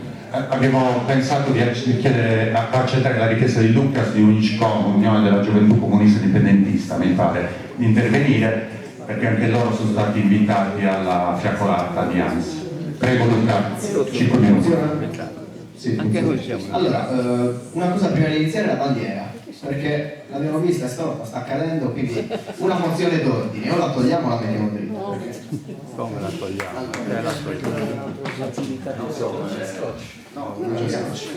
Metti la bottiglia d'acqua. Brutto,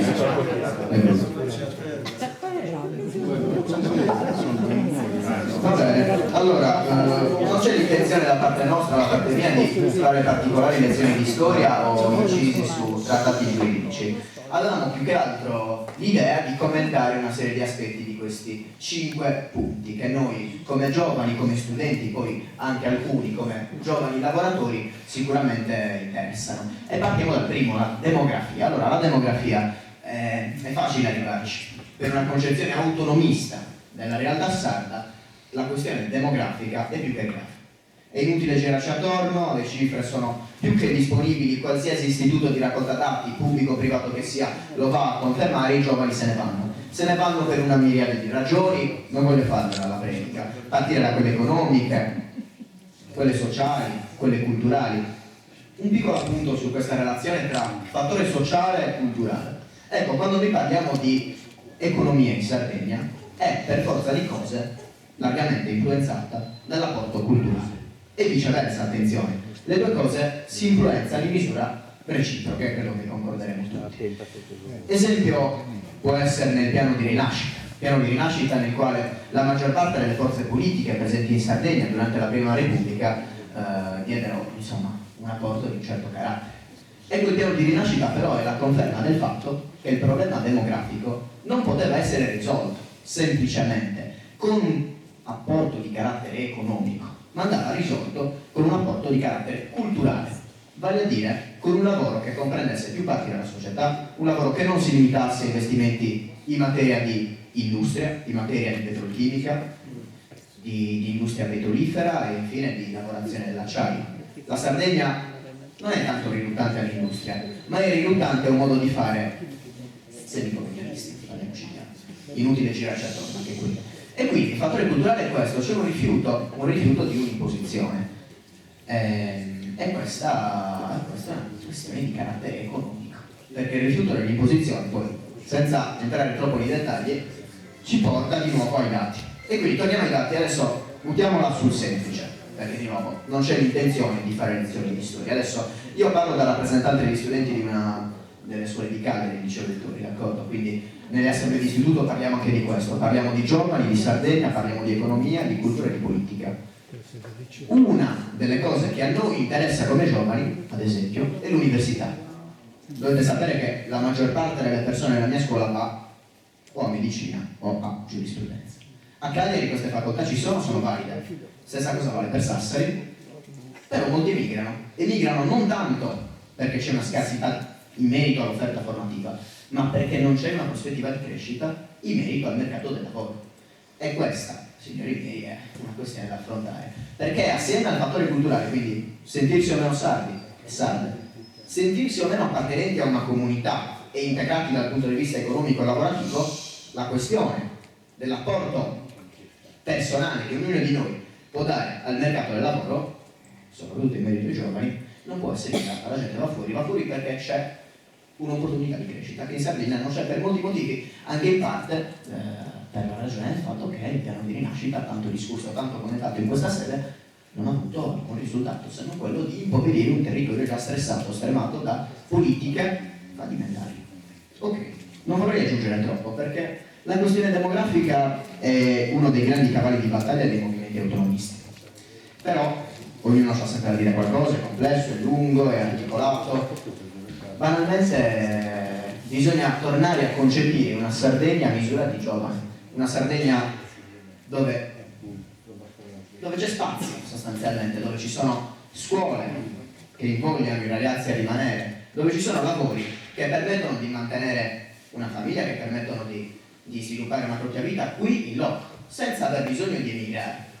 Perché anche tanti ragazzi e ragazze della nostra organizzazione non lo nascondono, andranno fuori a studiare, andranno fuori a lavorare, ma non perché sono persone cattive, e questo è quello che a noi deve importare, perché c'è un'assenza di prospettiva.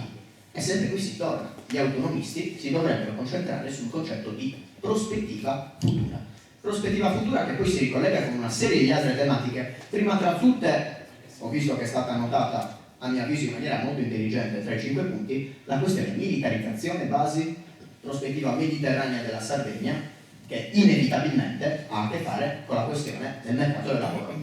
Esempio, Saras. La Saras che in Sardegna è una, se non l'attività industriale, che più di tutte coinvolge la popolazione del territorio, è inutile girarci attorno, un'attività industriale che ha un ruolo di rilievo banalmente in tutta l'area del Mediterraneo. Anche qui le petroliere arrivano anche da fuori. Poi è interessante, passatemi questo piccolo inciso, è interessante notare come la Sardegna sia sempre stato questo punto di scambio, di affari culturale ed economico. E anche qui è molto strano come in una terra tipo la nostra, una terra estremamente ricca, per i giovani di possibilità di rimanere, lavorare e mettere su casa e famiglia ce ne siano veramente poche. E questo non è solo per via della mala politica, è anche per via di un'intesa generalmente sul piano culturale che non c'è una valorizzazione dell'identità, di nuovo non c'è una valorizzazione del concetto di comunità, che qui a Cagliari magari manca, ma nei paesi non è così.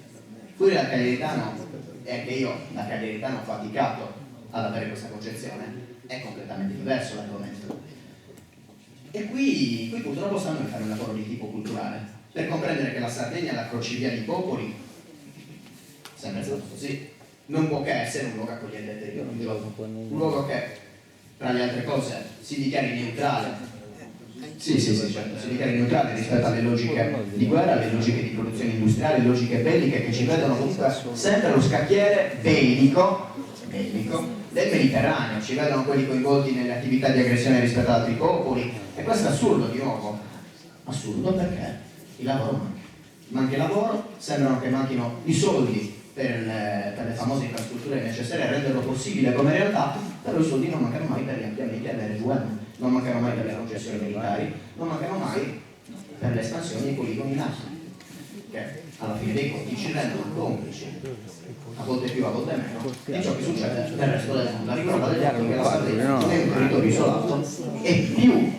integrante nel panorama bellico, politico ed economico, non solo europeo, non solo mediterraneo, ma globale. Io adesso chiudo un attimo, mi è sembrato di capire che non c'è ulteriore tempo, e come tanti in questa sala saremo alla manifestazione alla Fiacolata. Grazie mille.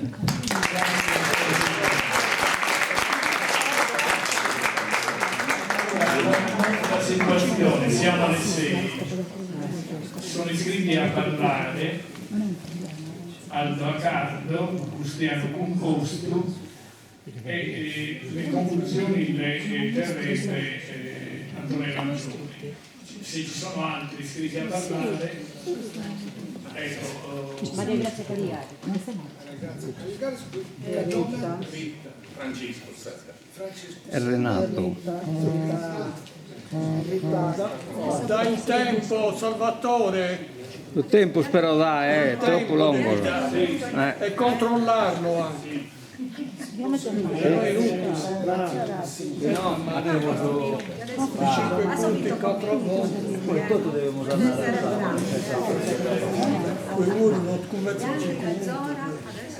allora, devono intervenire 1, 2, 3, 4, 5 più le conclusioni. Siamo a 6 e 10 minuti a testa massimo. 5 a quello di Coppola. 5. No, interventi che... Insomma, io ho 5 minuti a fine. No, 5 minuti non La parola all'avvocato. Non ha fatto altro che parlare tutta la... Non ha fatto altro che parlare tutta la... Eia. Sono commosso per lo slancio di passione e di entusiasmo che ho sentito negli interventi di apertura. Io purtroppo mi devo condurre su un terreno, diciamo, più banale. Come diceva Alessandro prima, metà da se stessa all'Openos, il passaggio a un altro genere, un genere diverso. La domanda, chi è che decide, chi è che conta? Io non lo so chi è che decide, chi è che conta. So che di sicuro in Sardegna non decidono e chi contano quelli che hanno votato per Michela Mungia e per Renato Soru, e non decidono e non contano perché i loro voti non sono contati. L'autonomia attraversa un momento in cui è sbiadita, è sbiancata. Ed è sbiancata perché per lungo tempo è stata portata avanti dai partiti politici che avevano nella loro storia, nelle loro vicende, avevano nell'autonomia un punto di riferimento e ne erano testimoni di questo punto di riferimento come c'era da fare autonomista. E questo è venuto meno perché? Come fai a presentarti come partito autonomista nel momento in cui vai a decidere il candidato per le regionali a Roma e lo decidi a Roma? È difficile dire poi siamo autonomisti, ma da che parte non ci crede nessuno.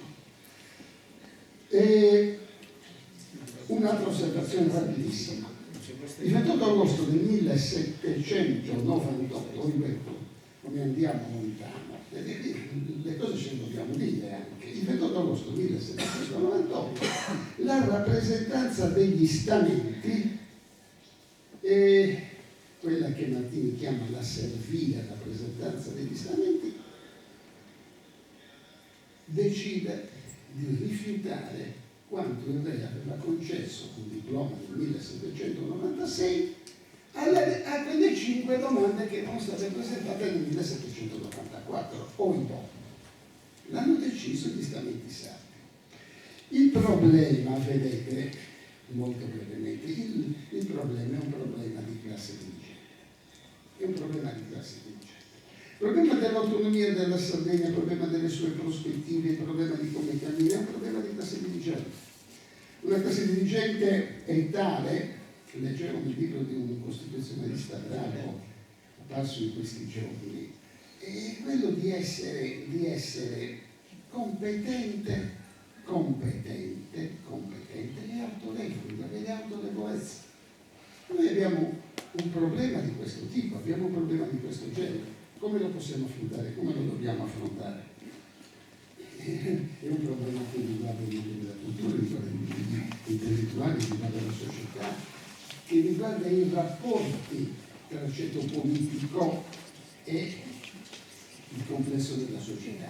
Come viene affrontato questo tema? Se dovessi fare una battuta, ma non la faccio, ma quasi tutti qui sanno che cosa sto dicendo, quando c'è la domanda chi è che decide in Sardegna, beh, oggi rischiamo di dover dare una risposta molto semplice e molto facile. Molto semplice e molto facile. Io credo che su questi temi noi dobbiamo lavorare e dobbiamo riflettere seriamente, con attenzione, un'attenzione reale e alle dinamiche. Io sono abbastanza anziano, ma ero molto bambino, quando a casa mia si venivano a Cagliari, allora usava così, si riuniva il gruppo di lavoro che estese poi la legge del giugno 1962 a 588. Mi ricordo solo questo perché ero bambino, non potevo capire altro. Mi ricordo che tra le persone che c'erano c'era Vittorio Bachelet. Vittorio Bachelet che discutendo a tavola, e mi è sempre rimasto questo in testa, chissà quante delle cose più intelligenti aveva detto, diceva, vedete, ci criticano molto perché noi stiamo facendo costruire le case dei contadini, l'Ecnefas, stiamo facendo costruire le case dei contadini con il bagno, con le vasche da bagno, e ci dicono tutti che in quelle vasche da bagno i contadini metteranno il prezzemolo. Se noi non faremo questo lavoro, non faremo mai crescere la famiglia. Ecco, Vittorio Bachelet era l'espressione di una classe dirigente, concreta e fattiva, costruttiva. Ora ho molti dubbi con il pessimismo, ma siccome sono stati più anziani in questa sala, in termini del pessimismo, grazie.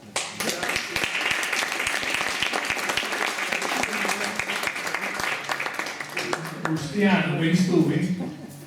Io sono sempre pronto. Sara, mentre se ricorda, veniți a ascoltare tutto. No, dai, Ti stai tradotto in italiano, questo vero. Sono vago. Tutto subito. Ma sei notato, non è che visivo. Sei naturale, c'è d'ora. Sono gli stati.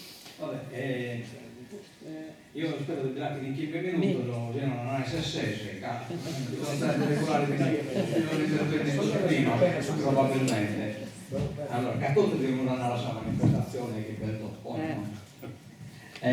Allora, io penso che non dobbiamo nascondere che questo popolo è in fase di cancellazione. Questo popolo non basta di aspettare metà, lei non fa cosa deve contare lei che 20 anni, questo popolo deve essere scancellato come essere a sé stante, come un popolo che si autoidentifica in una terra, in una cultura, in una storia, in un essere popolo, in un essere nazione. Quindi io mi naro, questa schifo di mandala, che devo esponente. In tale dinamica si presentano. Sono in una dinamica interna e una dinamica esterna. Cioè, ci sono in una dinamica interna che è nella che noi non disponibili in un rapporto, Carlo Palla per questa cosa mi ha descritto tanto, non disponibili in un rapporto del centro e periferia. Quindi il rapporto che noi ci stiamo lamentando è un rapporto di discriminazione. Siamo un popolo discriminato all'interno di un attimo. Insieme di essere la nazione italiana. Questo lo dobbiamo scaricare. C'è una dinamica esterna e tanto sono due entità che si confrontano. Non si tratta appunto di discriminazione, ma si tratta di dominazione. Cioè sono due al centro, uno dominante e uno dominato. Quindi noi non siamo periferia di un centro che non domina, cioè che non mantiene in un rapporto di discriminazione. Sono due al centro, uno va dominante e uno dominato. Questo lo dobbiamo scaricare. Casi no, questa scritta di Mannala, in quale senso sono opposta? Che in quale volta la sponimolo? Questa volta è sul diritto, del quale diritto? Guardate, io penso che non sia sul diritto che dà questa volta, ma sia questa volta che dà sul diritto. E così, e picchiamo un po' giusto questa affermazione, noi siamo in condizione, noi a questa forza, di imponere un statuto a se Stato italiano che sia più favorevole di questo tipo. Noi siamo pronti a fare una sfida. Sì, siamo stati capofila sul 2016 contro la devolution e siamo come capofila contro la differenziata, l'autonomia differenziata. Non lo poniamo su questo problema? Cioè, siamo capofila quando si è tagliati la devolution, addirittura questa polizia che è nata quasi equiparato sembra a Catalogna per questa polizia locale che sono mossi, che sono praticamente al comando della regione. Ma la prospettiva veramente importante, la prospettiva veramente importante è l'autonomia differenziata. Questa autonomia differenziata dobbiamo essere meglio del sorgente archeologico, dobbiamo poter essere meglio del sagentrato, dobbiamo poter essere meglio sovrano sul territorio, sulla energia, sulla lingua, sulla cultura, sulla disistruzione. No, abbiamo incrostazioni ideologiche e politiche che non si impegnano di comprendere i testi che conventano oggi a questa terra, a questo popolo. No, che la nata Calderone non fanno bene. Cioè che è una questione che viene dai Salega, non fanno bene. Sono incrostazioni coloniali di una cultura suddita, di una cultura imposta, che non va da interpretare la cosa non in base a ciò che conviene a questo popolo, ma in base a su. Io penso che siete stato ideologico, su un nemico così importante e così impellente di una ribellione vera e di una capacità di ragionare in termini meta semplici, e cioè che il unico principio, i te conveni di oggi a questo popolo, tutto questo secondo piano, siamo solidari, la regione meridionale, solidari al suo massimo, come siamo solidari con Palestina, siamo solidari in tutta la discriminazione, però dobbiamo pensare pure a noi. Guardate bene, forse è stato dimenticato una delle state di sovrania più importanti che sono state in questa il superiore che è trattato dal suo libro. Io il libro me l'ha preso per l'attenzione, grazie, me l'hanno mandato in PDF, quindi a poco con questa occasione devo leggere una critica come un indipendentista, è una coloratura marginale, insomma, io non penso che sia stata marginale, comunque questa penso che sia una critica da ponere in crescita. Io penso che l'unico ratto della sovrania principale che questo Stato è soprattutto solo riforma dell'articolo 8 e contratto che può usare per la sanità. Guardate bene, che non esiste nessuna regione italiana che ha sovrania sul passaggio sanità come la Sardegna. Cioè, solo Euskadi, solo i Paesi Baschi ha una prerogativa del questo tipo. Cioè, questo è essere quasi Stato, cioè ha il governo della sanità, è sovrania. E si è stata dimenticata questa cosa. Minascano l'ha dimenticata che è stata la riforma dell'articolo 8. In articolo 8 dite molto bene, c'è stata una rivoluzione, la riforma che ha fatto solo.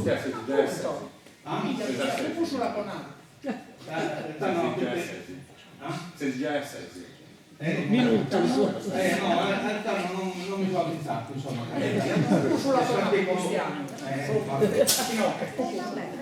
Mi è sfuggito, comunque io lo credo di dire.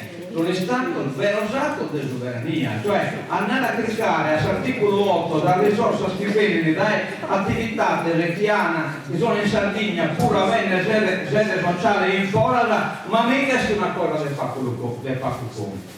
Un'altra guerra di sovrania l'ha fatta il riformatore su questa questione accisa, che in una leggenda di numero numero 27 mi pare che non sia curato circa 3 o 4 miliardi di euro che questa questione del deposito fiscale si configura sul gasolio, si configura. Questa sono guerra, questa sono lotta e stanno capolate, tocca vedere pure anche riferimento pure ai soggetti per loro, per esempio Corsica e Canacchi.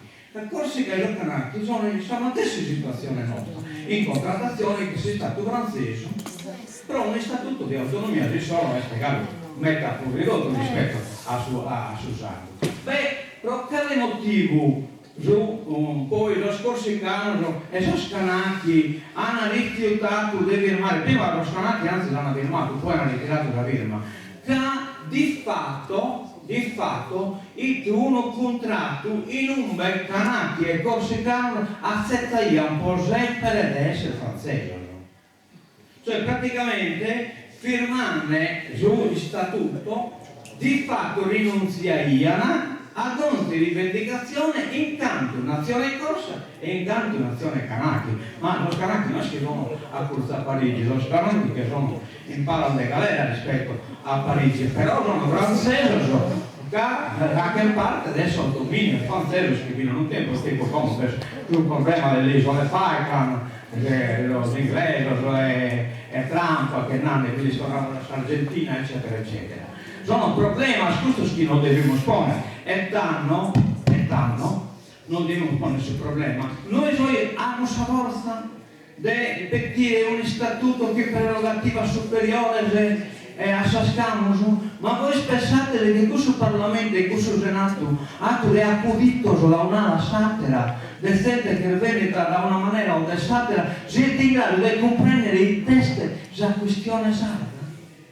I test della questione sarda? Ma mi preoccupa pure un'altra cosa. Io ho partecipato a qualche ultimo congresso del partito e fatto un revisionismo incredibile. Lo giardismo non è questo del Simon Mossa, cioè un pensiero universale applicato alla nazione, in realtà intennisco catalanismo, in occasione sardismo e così via. No, e nel ridotto ho cercato di ridurre a una rivendicazione di carattere sociale e politico, e cioè inglobato entro quindi di una dialettica interna, sa dialettica politica adesso riscontro tra popolo italiano, no? Cioè lo giardismo è di sinistra, ma chi era nato? Lo giardismo è nazionale, appartiene a una nazione, in una nazione paziente di sinistra, di destra, se siamo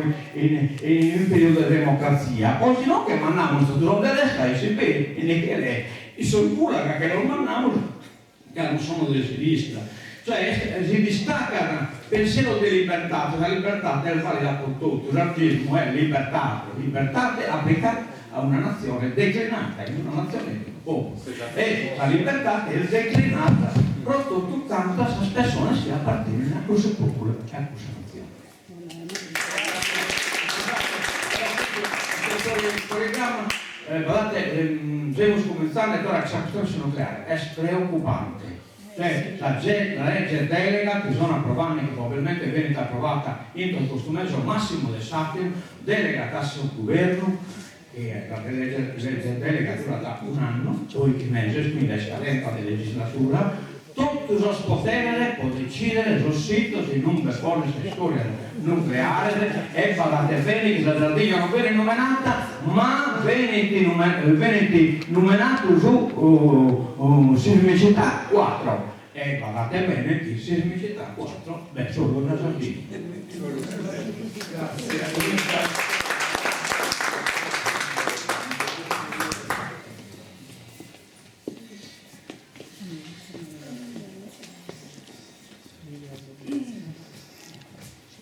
Buonasera. Intanto credo che vada fatto un ringraziamento speciale a questi due giovani che hanno fatto questo, che ci hanno consegnato.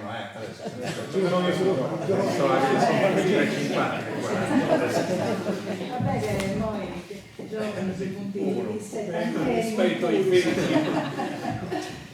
niente, credo che il lavoro è importante, grazie per avercelo consegnato. Credo che possa essere utile anche organizzare un seminario, qui ci sono esponenti del Consiglio regionale, organizzare un seminario dentro il Consiglio regionale con questo saggio per aprire un confronto e una riflessione su un tema estremamente importante per far crescere la consapevolezza sull'opportunità che la nostra autonomia è limitata e che bisogna procedere ad una revisione, non ad una revisione, ad una modifica strutturale dello statuto. Intanto bisogna dire che la Sadir de Sardegna non deve essere una festa da scuola, una vacanza da scuola.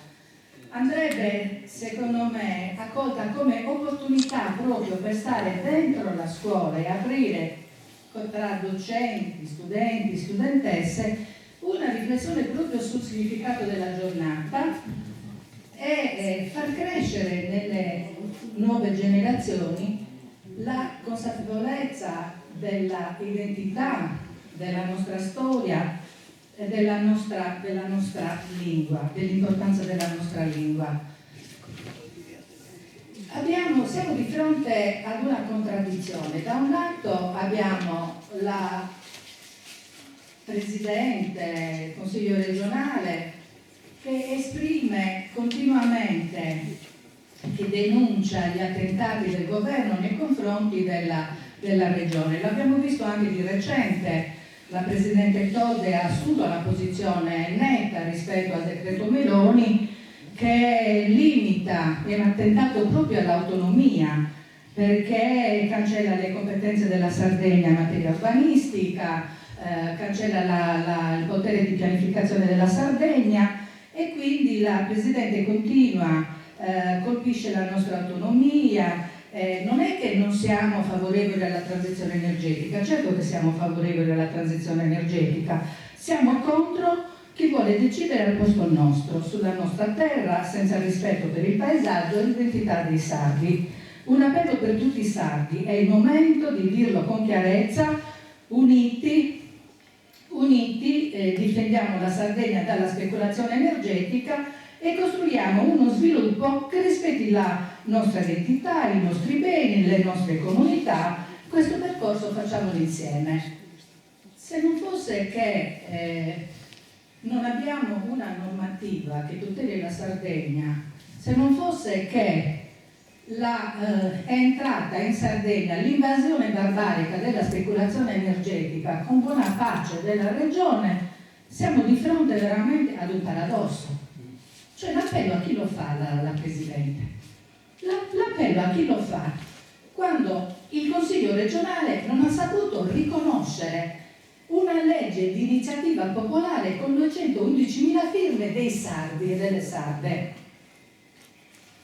Quando andiamo ad approvare una legge, la legge 20, la tanto decantata legge 20 che difende la Sardegna dalla speculazione energetica, che attua il decreto Frattini del giugno 2024, decreto Frattini che non è il decreto Draghi, perché tutti nominano il decreto Draghi. Il decreto Frattini che viene attuato con la legge 20, che viene attuato con la legge 20 è del giugno 2024, 2 anni e mezzo dopo il decreto Draghi, che andava attuato, che è il 199 del 2021, che andava attuato nei 180 giorni successivi alla sua emanazione, nell'individuazione delle aree, delle superfici idonee e non idonee, all'installazione degli impianti da fonti rinnovabili. E allora siamo di fronte adesso ad una assenza di normativa, siamo in assenza di una normativa che protegga davvero la Sardegna e c'è anche tantissima confusione, perché da un lato è iniziata l'audizione della legge Pratobello, fa sorridere, è iniziata l'audizione della legge Pratobello 24 che andava discussa, andava calendarizzata 2 anni e mezzo fa e l'hanno calendarizzata per far dire a 3 costituzionalisti che hanno contattato, 3 costituzionalisti maschi, manco una donna hanno trovato per dare un parere alle commissioni regionali, i 3 costituzionalisti, per fare dire ai 3 costituzionalisti che comunque la legge Pratobello sarebbe stata cassata dalla Corte Costituzionale perché nonostante il richiamo ad una competenza come l'urbanistica non può essere sufficiente per proteggere la Sardegna, perché la Costituzione, cioè se la legge viola comunque competenze riservate allo Stato. E allora siamo qui. Allora siamo che la Regione fa leggi all'interno del rapporto di leale collaborazione tra Stato e Regione e il governo boccia puntualmente le leggi che la Regione fa all'interno di questo reale rapporto di collaborazione. Quante leggi deve ancora bocciare la Corte Costituzionale perché la Presidente e il Consiglio regionale decidano che bisogna cambiare il registro? Che questo voto e risposta non porta a nulla? Che bisogna cambiare la prospettiva? Che bisogna iniziare a fare quello che viene suggerito dalla proposta delle 590? Dobbiamo decidere che il nostro statuto va rivisto, ma su basi di partecipazione popolare, da partecipazione della gente, perché ha già preso una piega negativa, perché la Commissione regionale sta affrontando la revisione dello statuto dentro il palazzo e non hanno nessuna intenzione di uscire dal palazzo. Stanno sentendo gli ex presidenti, però non va bene. Non va bene. Allora, la strada sicuramente è quella proposta dalle relazioni introduttive. Bisogna partire da un'assemblea costituente, bisogna partire da un coinvolgimento delle intelligenze che sono presenti nella nostra Sardegna, e però per fare questo ci vuole un impegno della Regione, cioè non è pensabile che la Regione non si faccia carico della partecipazione e della rinnovata autonomia della Sardegna, che questa volta non deve essere ricavata all'interno dell'unità dello Stato nazionale, ma deve essere una autonomia che punta davvero ad una autogestione, ad una diritto dei sardi di scegliere il proprio destino. E come diceva Camillo Beglieni in quell'intervento, l'autonomia è rivoluzione, bisogna arrivare a questo. Grazie.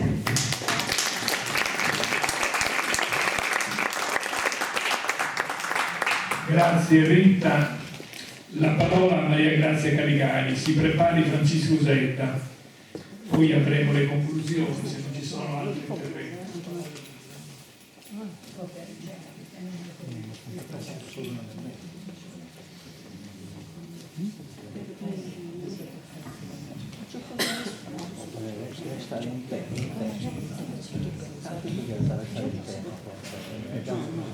Buonasera a tutti e a tutte.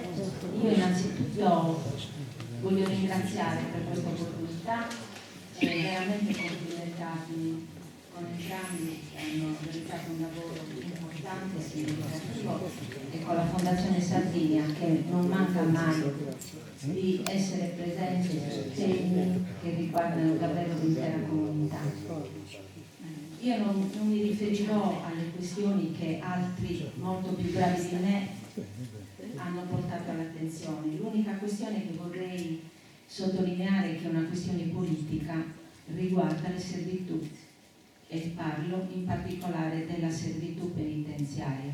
Avete citato Renato Soru come momento politico riformatore. Io vorrei aggiungere che Renato Soru è stato l'unico che nel 2006 ha sottoscritto un accordo col governo nazionale ed ha riportato in Sardegna moltissimi detenuti che erano ormai nelle carceri nazionali, ma anche moltissimi agenti penitenziari. È stato un momento importante in quella legislatura, quando la territorialità della pena non esisteva neanche nel vocabolario del periodo.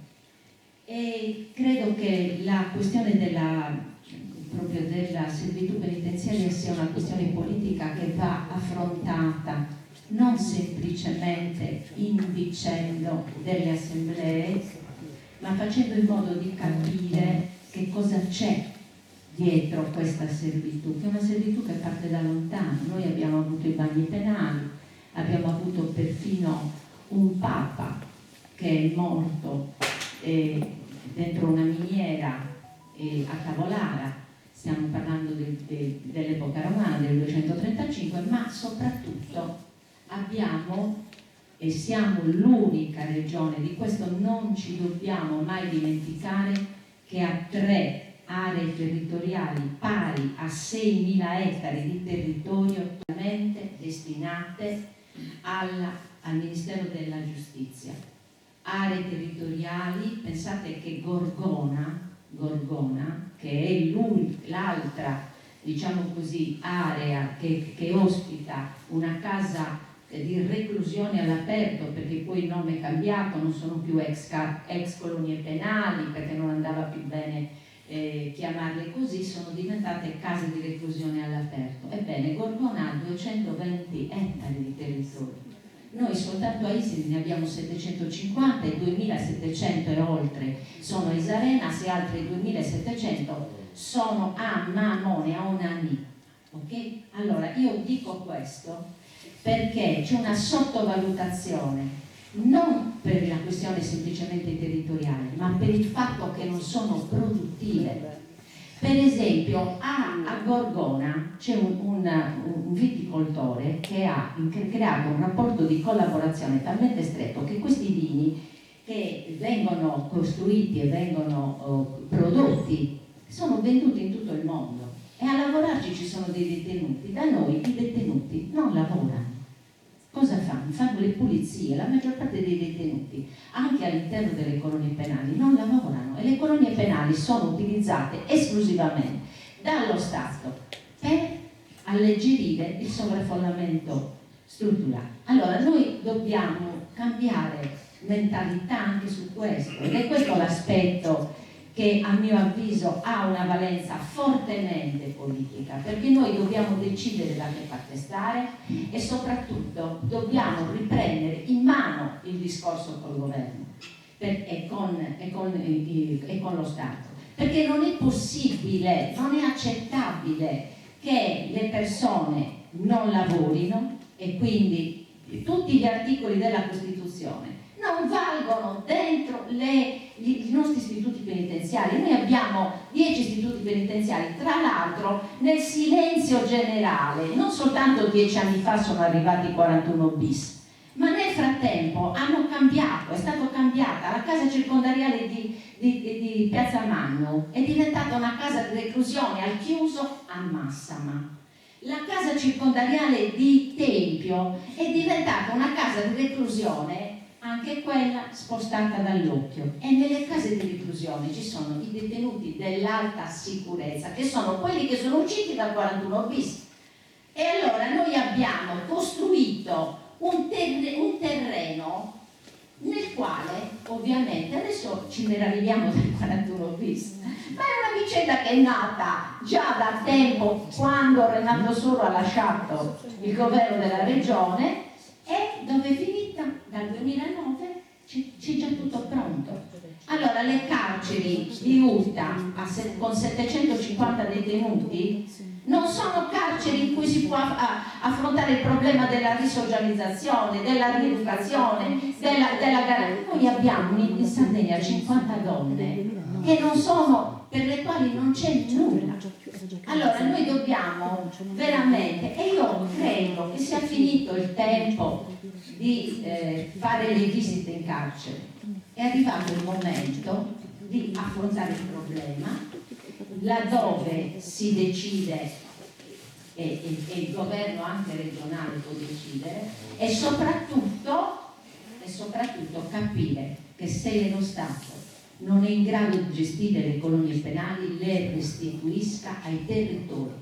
Sono aree territoriali di pregio. A Isarenas ci sono 25 piccoli luoghi dove gli agenti vanno a fare le vacanze estive, dove spesso ci vanno i ministri a trascorrere le vacanze. Dobbiamo dircela tutta la verità. perché è una verità che fa male, ma fa male soprattutto a noi, perché noi continuiamo ad avere un atteggiamento acquiescente e soprattutto di negazione di quello che accade nei nostri territori. A Mammone non si può vivere, d'inverno si resta isolati totalmente sotto la neve. E allora 3 secondo me sono i cardini sui quali bisogna lavorare e lavorare con giudizio, che sono il lavoro, la salute e la scuola. 3 questioni che attengono strettamente anche alla regione. Quindi non basta più fermarsi in piazza a protestare, bisogna agire e per agire bisogna fare. Vi ringrazio.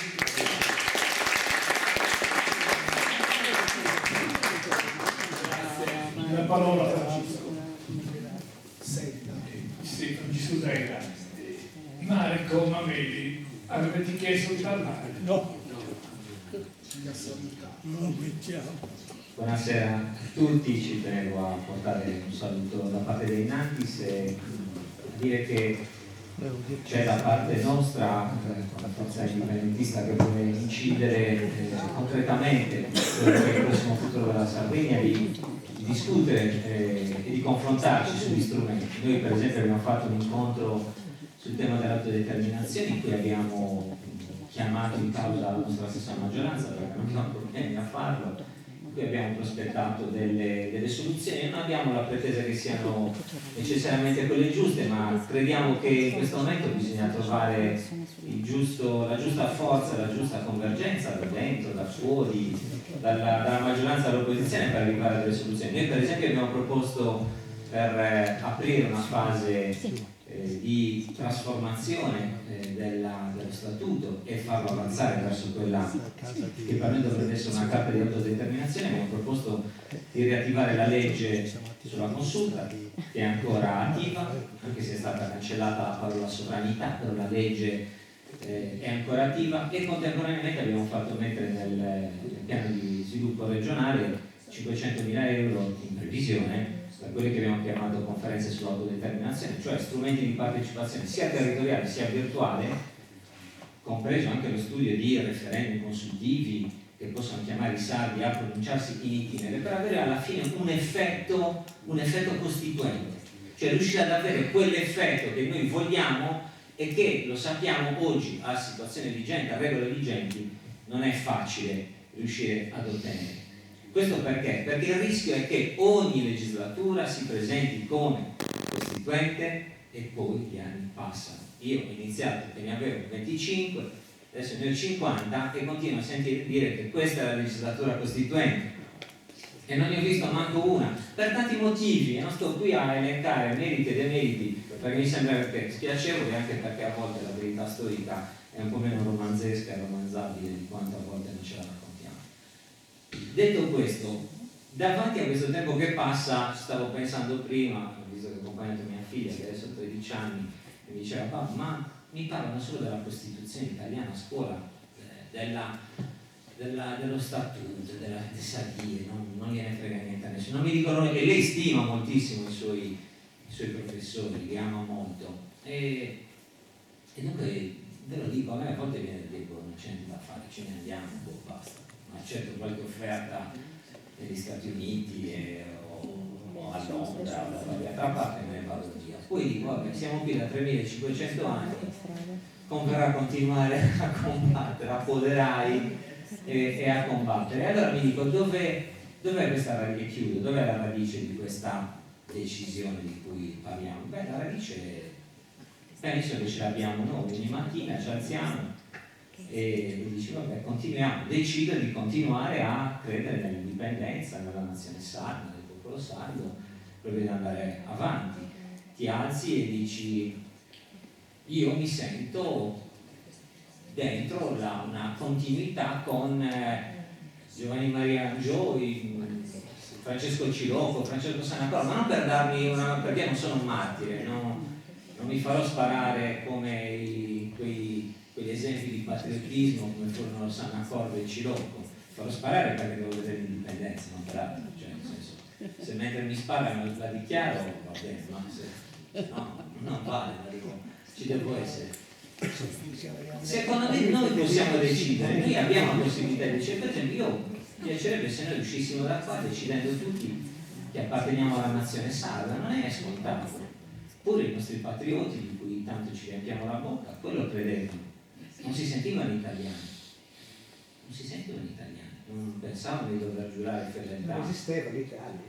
Ma cioè, loro sapevano, quando Matteo Luigi Simon dice tutti credono che la Sardegna sia italiana, ma non lo è, sapeva bene che l'Italia c'erano i patrioti italiani che in quegli anni si inventano il tricolore, si inventano le repubbliche cisalpine, cispadane, tutta quella roba, ma loro non ne facevano parte. Allora, secondo me di quello lo possiamo decidere, guarda che su questo non ci limita nessuno. Basta decidere, dici io sono sardo, non sono italiano, voglio bene agli italiani, ci posso sposare, fidanzare, possiamo dare una mano, la diamo, ne stiamo dando anche tanta, però sono sardo. Per esempio, questa è una decisione che io penso che siamo liberi di prendere tutti quanti. E guardate che se iniziamo ad immaginare che facciamo parte della stessa nazione, usciamo di qui e camminiamo insieme, pur essendo provenendo a volte da storie diverse, da percorsi diversi, magari anche non condividendo cosa stiamo facendo adesso, cosa abbiamo fatto ieri, però già quello sarebbe qualcosa, perché se guardate territori che poi a volte ammiriamo, sono territori dove per esempio il sistema politico si basa su questa idea di differenza e la gente vota al 50, 60, 70% i partiti territoriali li vogliamo chiamare, i partiti nazionali di quei luoghi. Cioè in Val d'Aosta il 60% vota i partiti valdostani, in Trentino uguale, in Corsica c'è il 70% del Parlamento corso esprime partiti per la nazione corsa, in Catalogna più del 50%, i Paesi Baschi fra Bildu e il Partito Nazionalista Basco siamo all'80%. Di questo possiamo riscegliere anche nell'identità, nell'immaginazione, nel voto. Poi guardate, ci sono i momenti in cui ci si avvicina, i momenti in cui ci si allontana, però se c'è quella base, secondo me si può arrivare molto lontano. Dunque decidiamo ognuno per la sua parte, perché quello sull'individuale, a quale nazione apparteniamo, a quale causa ci vogliamo votare, quali sono i testi di riferimento che abbiamo. Io penso alla Carta dell'ONU, l'Achille della sarda liberazione, mi bastano. Poi posso leggere tutte le costituzioni più belle, da quella italiana prendo qualcosa da quella americana, prendo qualcosa dall'altra. Che problema c'è? Lo decidiamo noi. Se lo decidiamo, io credo che usciremo anche da questa sensazione. Permettete di dirmelo, perché sapete, a me piace così ragionare insieme il più possibile ancora aperto. Usciremo anche un po' da questa sensazione un po' anche triste, di depressiva o di sofferenza, se vogliamo fare così, perché qui si sente che abbiamo una sofferenza molto forte, cioè si sente anche che ci sentiamo un po' soli. Dov'è il popolo, dov'è la gente, dov'è questa terra, questo popolo che tanto evochiamo? Cioè, secondo me su questo invece, se noi decidiamo a partire da noi, facciamo la cosa noi stessi, avanziamo, ci riconosciamo in un percorso nazionale, forse troviamo anche quell'entusiasmo diventa contagioso e alla fine arriva anche quello che vogliamo noi. Grazie.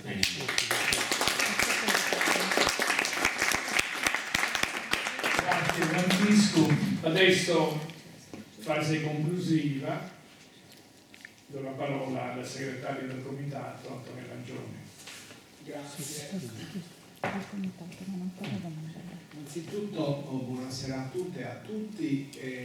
Io non so se abbia un senso tracciare considerazioni conclusive o di sintesi che dir si voglia a fronte di relazioni che sono state ampie, di interventi che hanno sollevato questioni, tutte meritevoli di approfondimento, questioni che restano aperte, che non potrei certo chiudere io adesso in 3-5 minuti. Più che altro vorrei evidenziare alcuni aspetti che inevitabilmente Sadie del Sardegna richiama, perché Sadie, come tutti sanno, ha il suo fondamento nell'insurrezione popolare cagliaritana del 1794, 28 aprile 1794, ma prima di quel momento, e c'è un prima e un dopo rispetto a quel momento, nel senso che non nasce da nulla quel movimento, nasce dal fatto che in Sardegna si era formata gradualmente la consapevolezza di essere un popolo distinto rispetto ai dominatori di turno.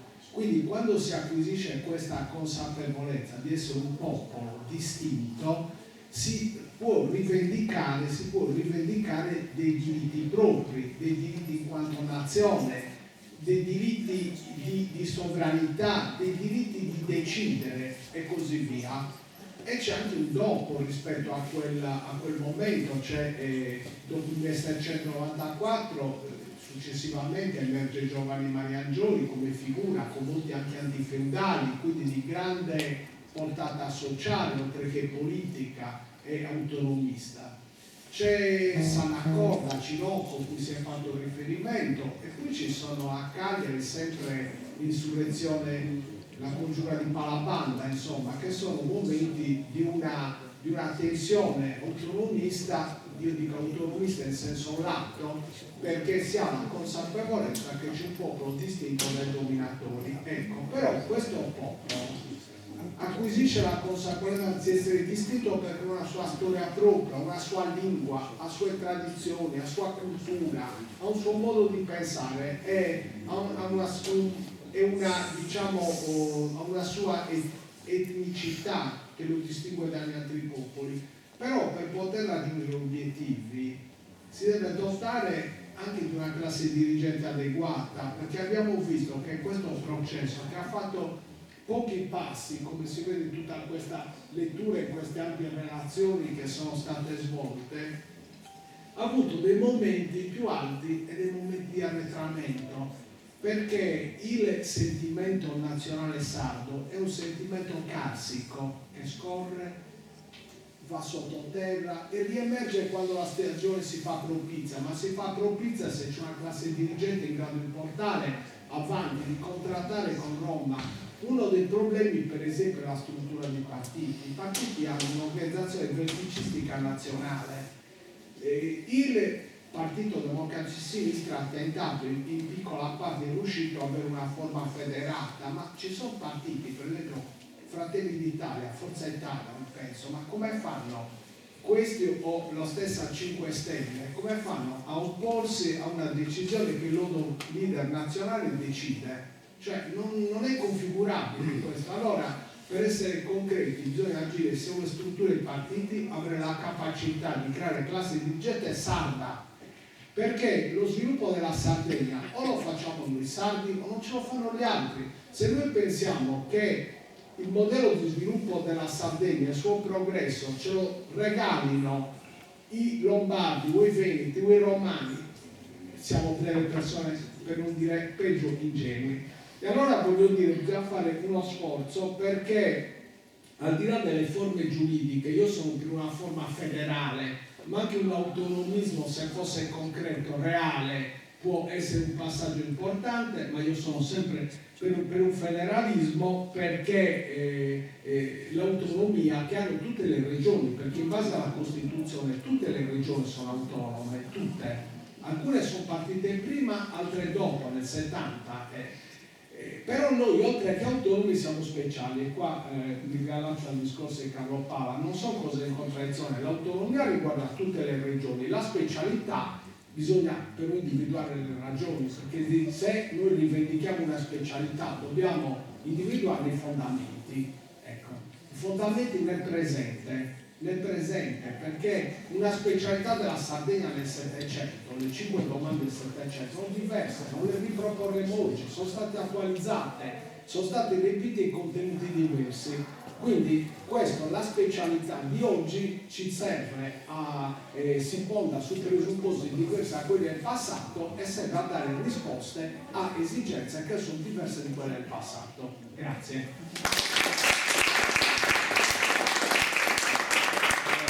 Grazie.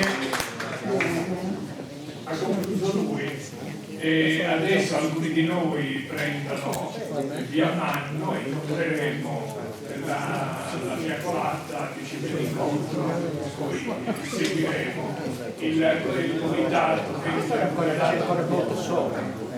per gli eventi del comitato saranno in consiglio regionale bella Piazza Sardegna 2026 continueremo il discorso saremo grandi a di una volta